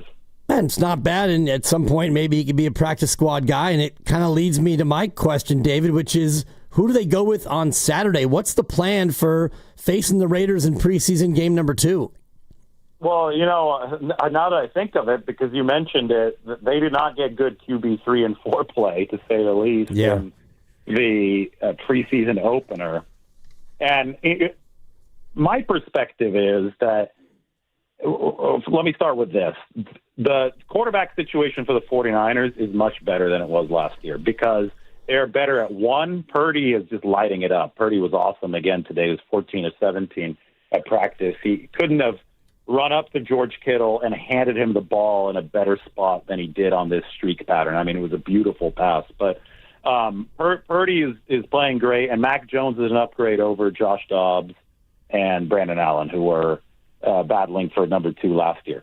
Number 3 and number 4, those have obviously been problems. Mordecai has since been cut, and Carter Bradley is the number 3 now. But my opinion is that if you get to quarterback number 3 and number 3 has to play for an extended period of time, unless that quarterback 3 is a rookie Brock Purdy, your season is going down the toilet.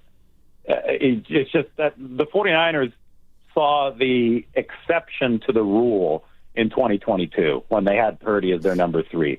But generally, there's not going to be good quarterback play at that spot. And do you have to have one on your roster? Of course, but you can't expect great things from that QB3. Now, the play was so rough the other day that I wouldn't be shocked that if it was rough again this week against the Raiders, if maybe the 49ers do bring in Spencer Petras. Maybe they have seen him throw enough to where they're impressed enough at these workouts, and it's like, hey, why don't we give it a shot? But bottom line is that they're happy that they've got Purdy and Jones at the top of the room, and then in this league, anything beyond that is gravy. David Lombardi, SF Standard. David, when we talk about injuries, and this has been a touchy thing with Kyle through the years, but outside of the Super Bowl season from 2 years ago, somehow, some way, every year he's been here, they're in the top 10 in terms of injuries in the NFL. What's your take on that? How do you explain it? Yeah, that Super Bowl season, they were almost pristinely healthy. It was crazy. I still remember doing a video update the night before the Super Bowl, and the update was there is no injury list for the 49ers. It was wild. They had nobody on the injury report, and then they lost the Super Bowl the next day, and in large part because Dre Greenlaw tore his Achilles walking out onto the field. So even in the season where it seemed that they were free of the injury hex, it came back and it bit them, right, in that Super Bowl. And it bit them in the most unfathomably painful way possible with the heart and soul of their defense, the guy who was playing this insanely good game to start, getting hurt, tearing his Achilles, literally walking out onto the field, not even performing a true football move. So, at certain positions, I can explain it, I think. Like running back, for example, the reason the 49ers go through so many running backs is because they demand really unsustainable combination from their running backs, and that they want guys who are fast and they want guys who are physical. They want both of those in the same player. So they want somebody running the 4.3 40, but he's also barreling over defenders, and that, I think, makes their running game as lethal as it has been over the years, with that and the blocking, obviously. But I think that's a key component of it. But the problem is the running backs do drop relatively they when that's the case. Now, if that's their mentality running the ball, perhaps they've got a similar kind of vibe around the whole team where they have guys who are playing very fast, very physically, and that's conducive to injuries. The bottom line, though, is that it is happening around the whole league. The 49ers may be a little bit higher than average in some of these seasons, but the only two seasons where it's been appallingly bad, like worst in the league, is 2020 and 2024. And both of those seasons were coming off of Super Bowl runs. I think it's too early right now to say how healthy or not healthy they're going to be in 2025, because right now they're going through the camp dog days. Let's sit back and reevaluate this in September and October when they're actually in the season, because whatever you're doing right now as far as resting guys and guys deciding to pull themselves out, it's so you're as healthy as possible for the season, right? And there's going to be a lot of overreacting to what's happening in camp, but I'm looking forward to seeing exactly where they are in when it actually counts in the regular season. David, great stuff. We appreciate you, and Viva Las Vegas. Yep, thank you. Have a good one. All right. David Lombardi, Only SF Standard. 110 degrees today. Drops to 109 tomorrow, so it's cool enough. They will be indoors, though, right? I think they practice outside tomorrow. He was saying outside. Yeah, they practice outside. Oh, good. But like 8 o'clock, I think they're practicing. So it's only going to be probably 90. 90 is not 110 now. No, and it is a dry heat. When Granny and I were there the first day for Summer League, 117. That's not... No, 117 is, I got about 5 more minutes and I'm going to die. Yeah, no, that's not... There shouldn't be people there. Right. That goes in both directions. You walk out of the airport and you feel like you walked into a wall. Yeah, we're not... You're living inside a hairdryer. No, we're not doing that.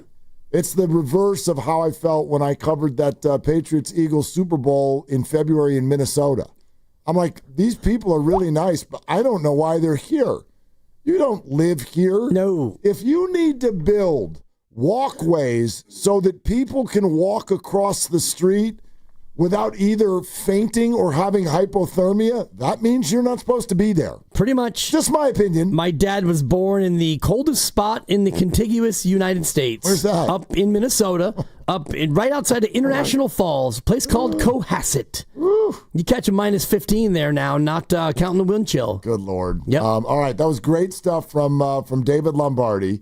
And all of it right here on 95.7 The Game. And it was brought to you by Paramount Plus. You can't count on much these days, but you can always count on Sundays with the NFL on CBS and Paramount Plus. Watch your local NFL game live every Sunday on CBS and Paramount Plus all season long. Visit ParamountPlus.com/NFL to get started today. This is Willard Dibs. This game day traffic report brought to you by Crystal Geyser Alpine Spring Water. Right now, if you're heading into San Francisco from the peninsula, 101 northbound is tough from 280 all the way to the 80 eastbound merge. 280 a better option, but it's really crowded as well from Cesar Chavez Street. That's traffic. I'm Rebecca. What makes Crystal Geyser Alpine Spring Water different? We always bottle our Alpine Spring Water less than 1.5 miles from the spring source, and all our bottles are made with 50% recycled plastic from our own recycling plants. Crystal Geyser, bottled at the spring source. Hey, Dan Dibley here. Are you thinking about covering your patio? I know that I am with all the droppings from those pines in our backyard, so I know exactly what to do. Maybe you're looking to build some shelves to get organized. Whatever your project is coming up next, the products you use to build it matters the most, especially if you want it to last. That's why Golden State Lumber and Showrooms are proud to carry Simpson Strong Tie, which is the trusted name in structural connectors. They're engineered for strength, and these products are designed to stand up to the toughest conditions, from high winds to seismic events. Professional builders appreciate the many options Simpson Strong Tie provides for you do-it-yourselfers, and they love the confidence that comes from those professional results. So whether you're building a backyard retreat like I am, or just tackling your weekend to-do list, choose Simpson Strong Tie, available at Golden State. Go to goldenstatelumber.com to get inspired. Golden State Lumber and Showroom in the Bay Area for over 70 years and ever evolving. Golden State Lumber and Showroom. When you succeed, we succeed. we finally switched to T-Mobile because with them, we could be connected here and there. Let's watch a movie. And we have Netflix included to enjoy our favorite shows and movies. ¿Qué tal esta? Bacanísima, pero ya la vi. Now the hard part is getting them to agree on a movie. Switch today and get the new Samsung Galaxy Z Flip 7 that is so much more than a flip phone, all on the best network in the U.S. Visit a store, T-Mobile.com, or call 1-800-T-Mobile. 1-800-T-Mobile. Best mobile network in the U.S. based on analysis by Ookla Speed Test Intelligence Data 1H 2025. When growth stalls from turnover, hiring gaps, or operational drag, My Outdesk steps in with elite global talent, fast. Trusted by over 8,500 businesses, they help mid-market and enterprise leaders scale smarter, cut costs, and lead with confidence. With a selection rate under 1%, My Outdesk delivers only top-tier professionals to power your team. They're ranked #1 by TechRadar and U.S. News & World Report, and they're just getting started. See how much you could save and how far you could go at myoutdesk.com. That's myoutdesk.com, where momentum meets results. Losing weight shouldn't be a struggle, and with Jumpstart MD, it doesn't have to be. Right now, your first month is free when you join our medically supervised weight loss program. Our licensed clinicians create personalized plans, including GLP-1 medications, to help you see real results. No insurance? No problem.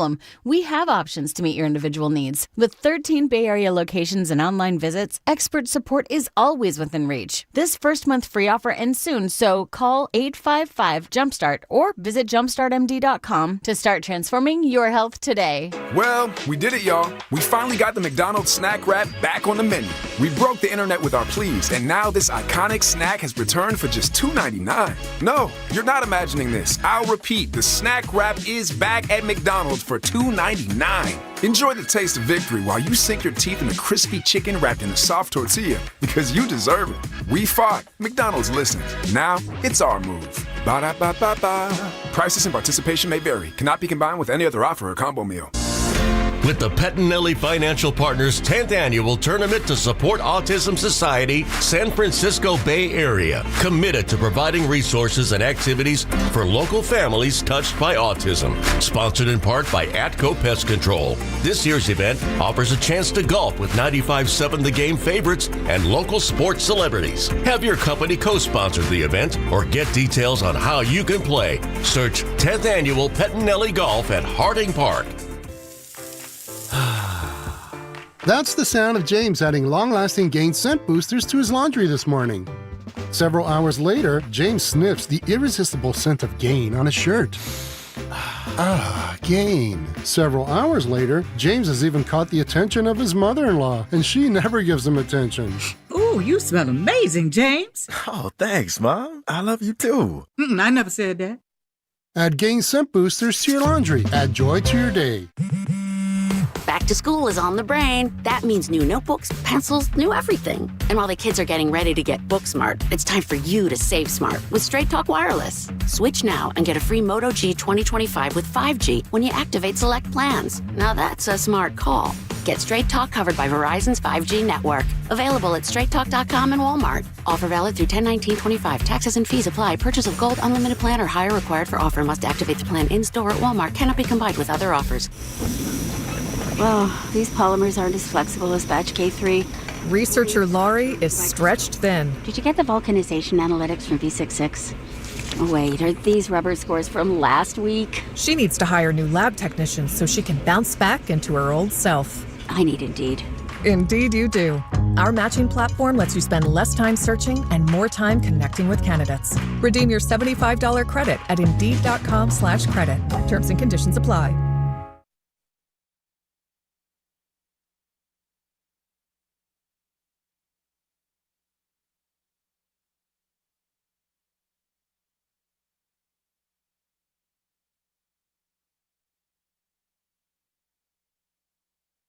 I gave him the finger. Bay Area is Draymond Green, and you're listening to Willard and Dibs on 95.7 The Game. Sounds like a nice guy, doesn't he? Awesome. He's been nice to me. Yeah. It's a nice little 1-2 punch we did there with Alex Pavlovich, followed by David Lombardi. A couple of good conversations, some good insight. And, getting ready for Saturday with the Niners. I don't know if he understood my question or if he even has the answer, but I'm curious to know what they're going to do Saturday. Who's playing and how much? Yeah. I mean, they got to, my opinion, You got to play the guy some. And if you're going to play the guys or the guy, then you got to put his guys out there with him. He has said openly, and I'm talking about Brock Purdy, that he wants to play some. The Niners, I mean, do you feel like they're just a well-oiled machine that's all set and done? And if you don't, like, dude, you gotta do re mi fa sol la ti a little bit. You know what I mean? You gotta warm that thing up. You can't just go to Seattle and be like, all right, let's play. Like, let's get in sync a little bit. So I would play him a little bit, not a lot. And I know it's scary. It's scary, but football's scary. It's just, you know what I mean? Like, you gotta deal with this stuff. Yes, you do, but it's scary. But you don't go trick-or-treating on October 26th. You wait until the big game on the 31st. And so... Right, but like if, that, to use your analogy, do you wait on October 31st to have your kid leave the house for the first time? And just be like, go out there for an hour and a half and then come back. And they're like, I don't know how to get back. I don't know which way the roads are. These people have all trick-or-treated before. I mean, except for like Jordan Watkins, but he trick-or-treated at college. It's a flawed analogy, but he's not the only rookie. He's not the only rookie on this team. Look, it's a funny sort of back and forth that we do. You want everyone to stay healthy, but not at the expense of winning games. You know what I mean? Like, what did you do effectively? Like, we kept everyone healthy, but then we looked like crap in Seattle because we never warmed up. Well, then what'd you achieve? You stayed healthy, but you're 0-1. You know what I mean? The flip is you go out and have a couple key guys get hurt, and then you play against Seattle, and you look sharp, but you got your left tackle is Austin Pleasance, and I don't mean to have him catch a stray, but he's no Trent Williams. No, and like I'm with you, I get it, but you have to balance that, and somewhere along the road you have to just throw it up into the wind and see which way it blows. Dudes are going to get hurt. And I like what David said there at the end. One thing that stood out to me, it's very different to be hurt in August than it is to be hurt in September or October. In other words, right now it's like, well, this guy didn't practice and this guy didn't practice and this guy didn't. Right. So, but would he have played? Would he have played if this were a game? So these injuries are not the same as regular season injuries. These are, let's be cautious. It's training camp. We've got time. Don't go out there today. But maybe if this were an actual game week, these guys would be playing. So maybe some of the people we think are hurt are not actually, air quotes, hurt. They're dinged. I think Isaac Guerrero is hurt, and the shoulder's just not ready for full impact, full contact. So you can wait. The fact that he's running around on the side is encouraging because he's very, very fast, and you hope that you have time for the shoulder to totally heal up, and he can be your backup. I don't know if McCaffrey really needs reps, in my opinion, to be able to go out there and do the thing. The one that I'm most concerned about is Jauan Jennings. And put the contract not totally to the side, but the report today from Tim Kawakami that the sides are far apart and the Niners are kind of playing the poor card. Like, we just don't have the money. And so if you're Jauan and you do have a calf, and I believe that the calf is at least a little bit bothersome, you probably want to be extra cautious knowing that you may not get the contract extension. I want to read to everybody what you're referencing from Tim Kawakami. This is the sort of the paragraph that stands out with regard to Jauan Jennings. Quote, I've heard that the two sides are not close on a new agreement, which shouldn't be a surprise after the 49ers' rounds of cost-cutting last spring, setting up new deals with Purdy, Fred Warner, and George Kittle. Beyond that, the 49ers have clearly indicated that there isn't much more money to pay out, and certainly not at wide receiver with Brandon Ayuk's $30 million a year deal already on the books. Yeah, and if you're Jauan, and David Lombardi made this point on behalf of Jauan, if you're looking at free agency after this season, if you don't get a contract, well, then it behooves you to go out there and play well. That way you're attractive to another team. At the same time, if you're not 100%, you may not want to force yourself and rush yourself out there. If you don't have a new contract, do you really want to rush out there with a calf that might be a little fragile? So I do think that it's like he talked about, it's a game of chicken, and I think August 26th is cut down day. So you've got 14 days to do this dance before the team has to say, look, we need to decide whether or not we're going to cut fill-in-the-blank receiver or have you. I mean, what are we doing, Jauan? Yeah, the other thing is, though, like, you know what? I really do believe, especially with this team, everything's going to be all right if the line plays well. And you're like, Mark, are you talking about the offense or defense? Yes. Yes. Everything is going to be all. So, like, if Russell Gage is WR3, but Brock has time, and Christian and George are out there too, we good. I think it'll work out. I really do. And on the defensive side of the ball, is Renardo Green going to be back? What about this kid Upton Stout? Are they chasing Sam Darnold? Are they stopping Kenneth Walker? Are these rookies up the middle? Are they making problems? Because if they do, those DBs are going to look great. You won't even know who the two safeties are. You won't care. They're going to be fine. That's where this team is going to make its money. So I honestly, I think the receiver thing is going to work itself out because as we get going, there'll be something Jennings related. Demarcus Robinson will get back. I think Pearsall is going to be good. We get deeper into the season. Ayuk returns. I think it's going to work out long term, but especially short term, I really do think it's going to be okay if he gets time and Christian runs the ball. And if they stop the run. Yes. And I mentioned this before, 2022, you went 13-4. They were number 2 in total yards allowed rushing. They allowed 3.4 per carry. The run defense was suffocating, and you won 13 games. The Super Bowl year, you were 3rd in run defense. You suffocated the run. You ran it great. You went to the Super Bowl. So it's not to undervalue the pass game, although with Shanahan, you know this, Mark, I often undervalue the pass game. So I'm kind of with you on that. My concern is more with the running back depth. And if Garendo can be healthy and be the number 2, Patrick Taylor Jr., I like what David said about he has a high floor, and he can be a reliable third back that you only use if another guy's maybe dinged up. So David made me feel a little bit better about the depth. Yeah, it's still August 12th. It's still August 12th. So that's what I'm going to kind of walk out of here with today. Like, these injuries, yes, they're injuries. They're real, but they're also being cautious. And when you get to the months of September and October, November, you get less cautious. And so we can talk about this when we get closer, but we're not that close yet. This is still, and I say that unfortunately, 7 hours of uninterrupted is unfortunately still a number of weeks away. And have we had our draft date announced yet from Director of Sports? Lucas Alexander? Lucas, did we lose you? There's some communication behind the scenes about if we want to make this draft public, all that sort of thing. What do you mean public? Like have listeners go and watch the 12 of us knuckleheads? Maybe stream it, maybe do it in the office, maybe do it at least a part of it on a show. Yeah, let's get together. We're aiming for Wednesday, September 3rd.